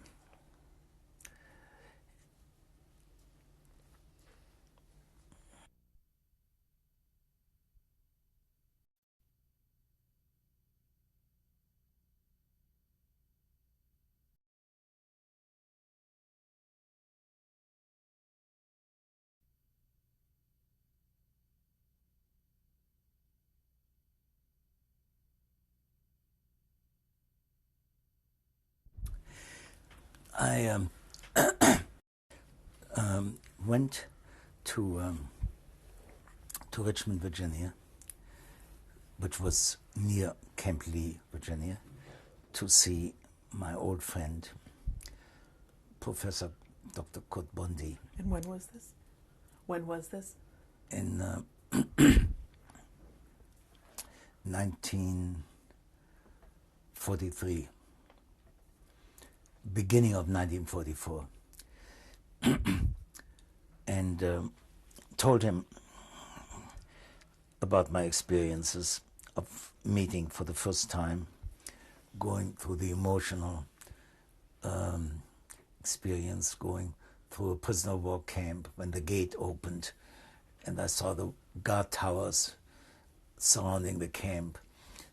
My head was almost busting, and I told him about my attitude toward these prisoners. And he listened very carefully, and he was a very wise man. And he finally sat me down and said to me, if you believe in the future of this world, don't go into your work with a feeling of hate. Hate will not destroy them. Hate will destroy you. Hate will boomerang. And if you really want to do your job effectively, try to force yourself to an objectivity that might not be yours right now, but you can learn it. And this Saturday, and I think it was a Saturday, at the study of Kurt Bondi was a very, very important milestone for my future work. And I think it found its culmination in the letter that I got from Colonel Dahl at the end of my service, when he mentioned in a paragraph that it was my unbiased attitude and my humanity that was worth mentioning. And I somehow felt that Professor Bondi's wisdom had not only given my work greater objectivity, but saved my own soul. Prior to that time, what had your attitude been? Pardon me? Prior to that time, what had your attitude been? The most logical thing what many people do, hate. You know, here were these, the same kind of hate that the Germans felt toward us because they were programmed by their vicious anti-Semitic literature.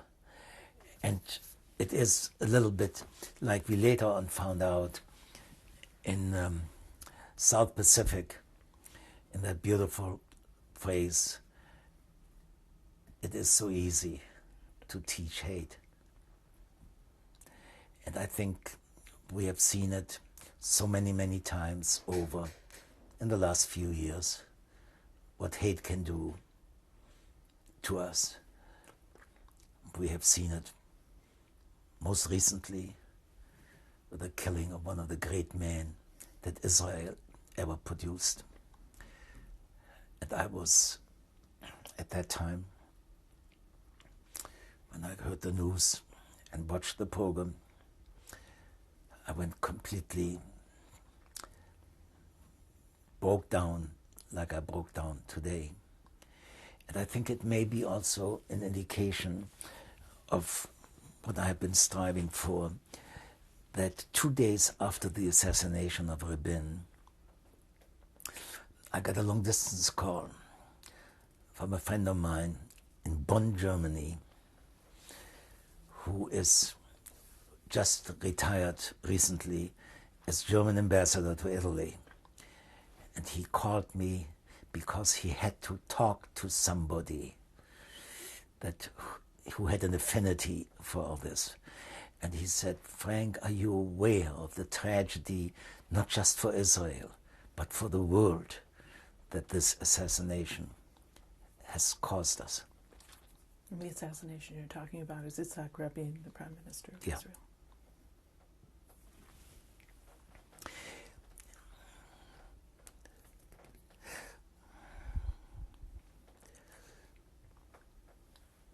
Do you think of the Holocaust often? Yeah.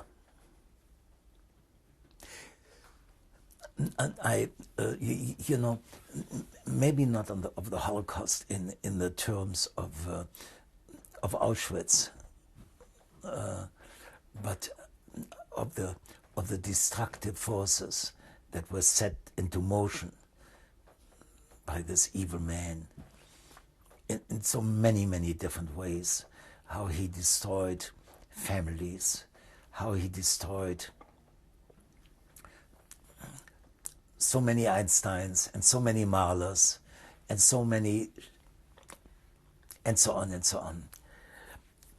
In his, out of his brutal inability to feel and to understand.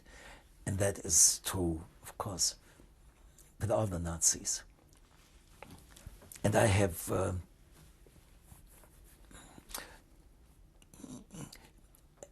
and that's where my tolerance really ends. I have no feeling for any Nazis. Even though I'm reading right now, I'm reading a book on Albert Speer, one of the war criminals who served 20 years and felt that he hadn't served enough. One of the decent, if there was such a thing. But the others were insensitive beings, not human beings. What message would you like to have your children and grandchildren and future generations to have from your experience and from your testimony today? Maybe the message of my prayer, maybe trying to understand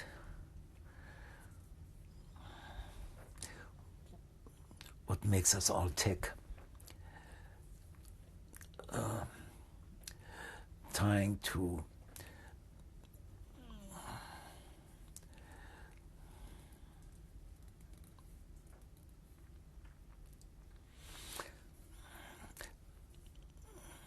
trying to have tolerance or sensitivity with those less fortunate than we are, have a social conscience,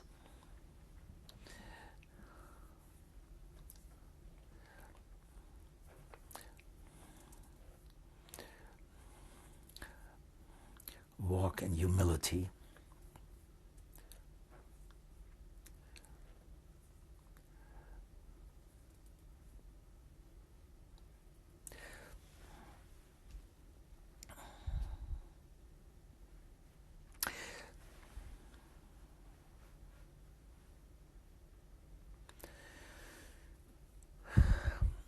Has your belief in God changed from before to after their Holocaust experiences? No, I never thought that God was dead, like many people thought. I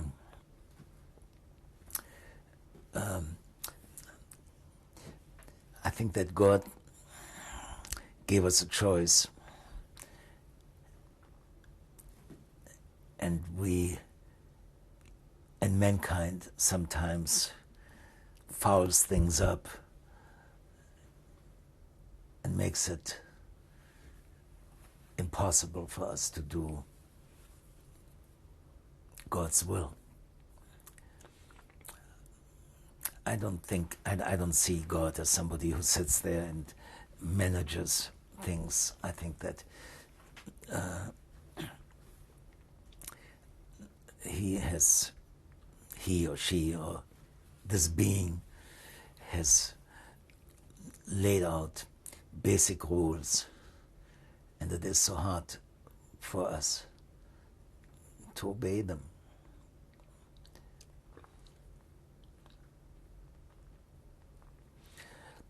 And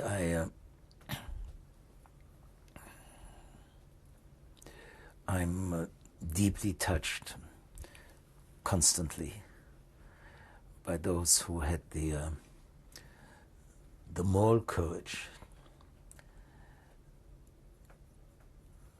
of standing up to these evil forces.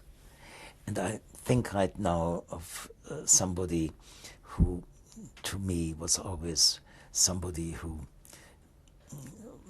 in the Catholic Church, he would be sainted by now, and that's Leo Baeck, Rabbi Baeck, who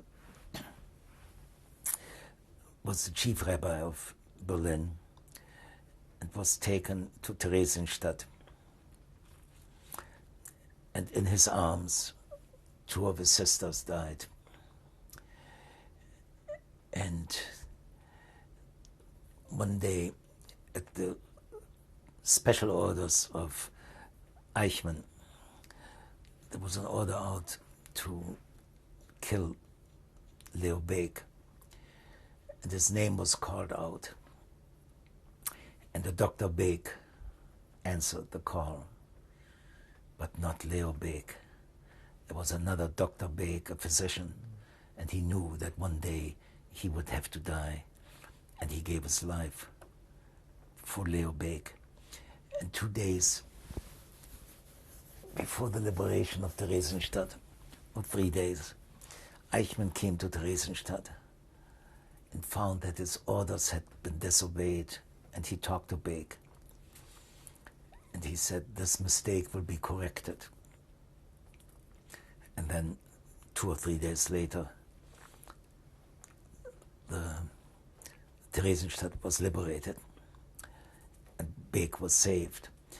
And when the press came in and found that Baeck was alive, and they came up to this saintly man and said, what should we do?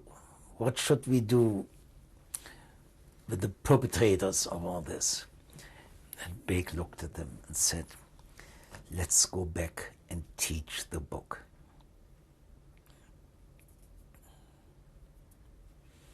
And that, I think, is the sign of the ultimate greatness and saintliness.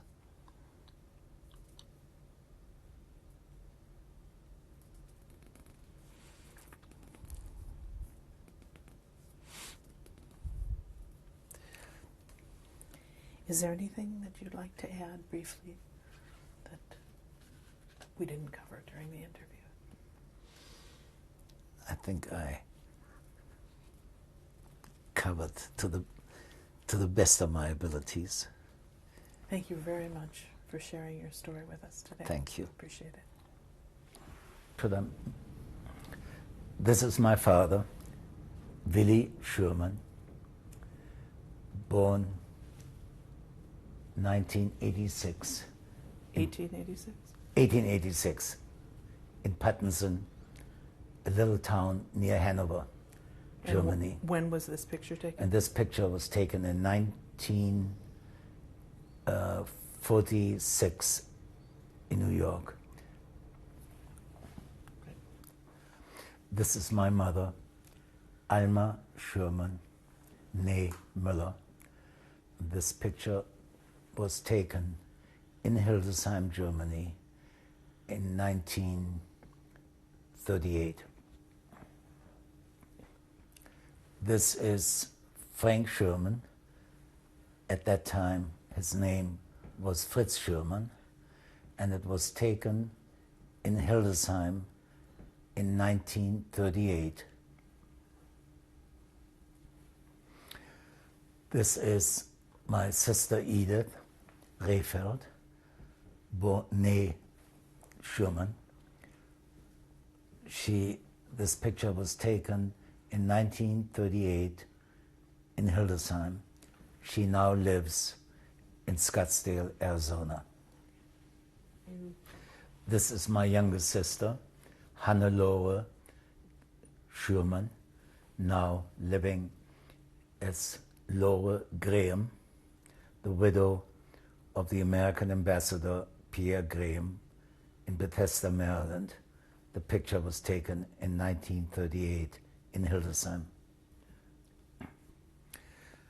This is the storefront of my father's organization in Hildesheim. He owned a very fine bed store. When was this taken? Picture was taken 2 days before the liquidation sale started in May 1938. This is the picture of Mrs. Augusta Ra Hamilton of Manitowoc, Wisconsin. She was our angel. Without her, we wouldn't be here. When was this taken? It was taken a year before her death in 1976 In Wisconsin? in Manitowoc, Wisconsin. This is our wedding picture. Both Margie as an ensign in the Spars Coast Guard Reserve and Frank Shurman in the uniform of a staff sergeant, but being a special agent in counterintelligence. The picture was taken by Ellie Marcus in New York the day of our wedding, the 24th of September, 1945. This is after finishing basic training in Camp Lee, Virginia. Private Shurman is ready to go. And this was when? 1943. This is in Camp Ashby, Virginia.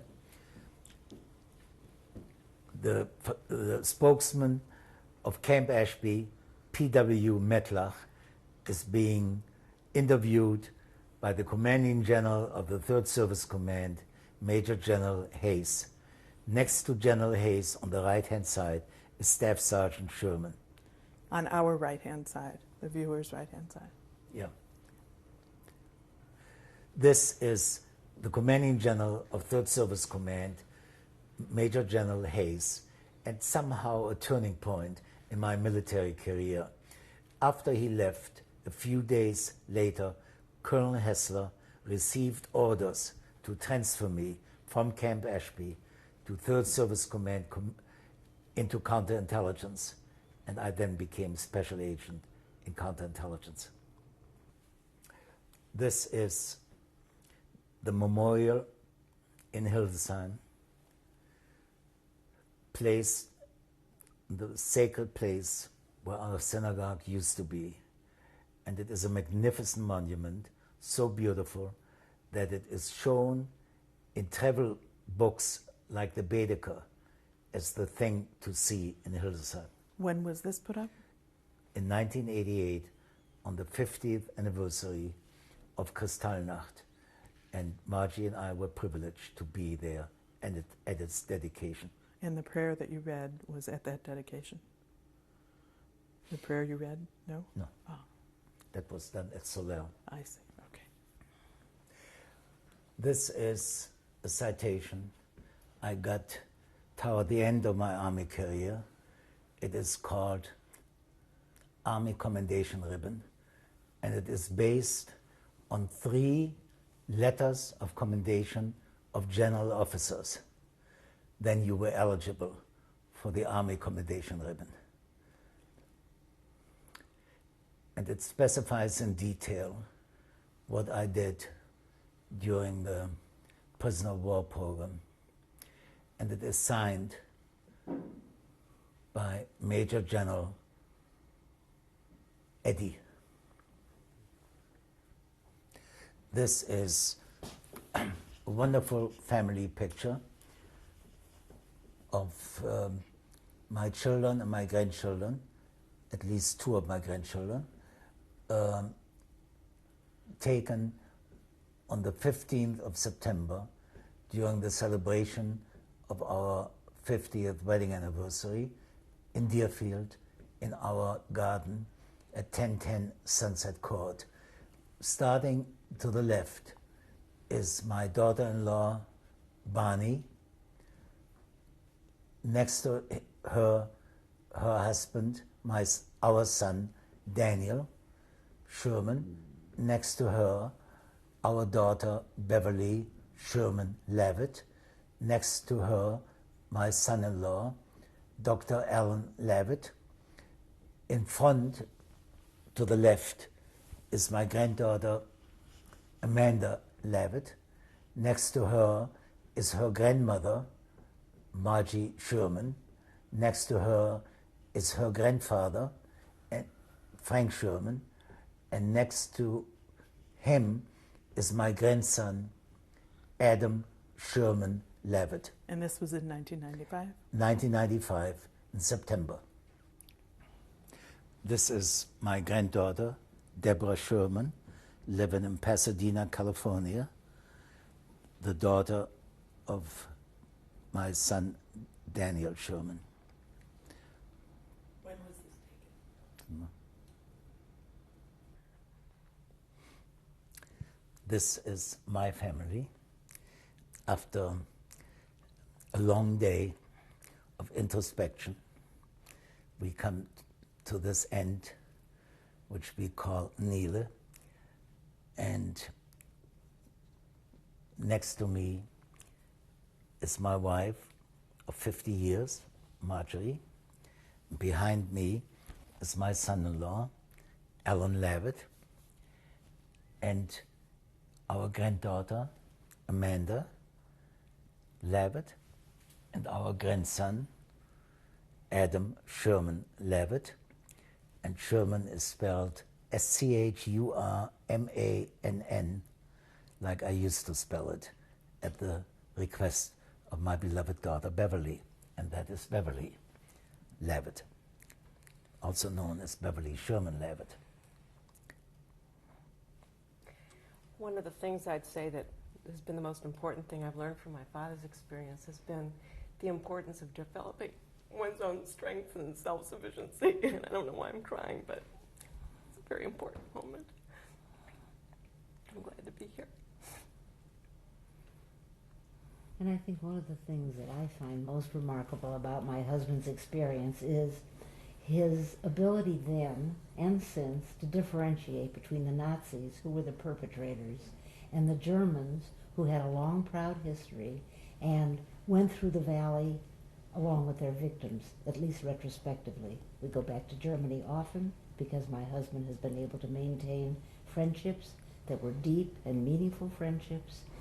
And the younger generation of our friends asked Frank many, many questions which must be very painful to them. How could this have happened to us? What were my parents doing at a time like that? Could it happen again? What can we do to prevent it? They ask very soul-searching questions, and they trust Frank to give them good answers because of his ability to be part of it and yet separate himself enough from it to be able to recognize sincerity, loyalty, and strength. And to not be bitter. And to not be bitter, absolutely.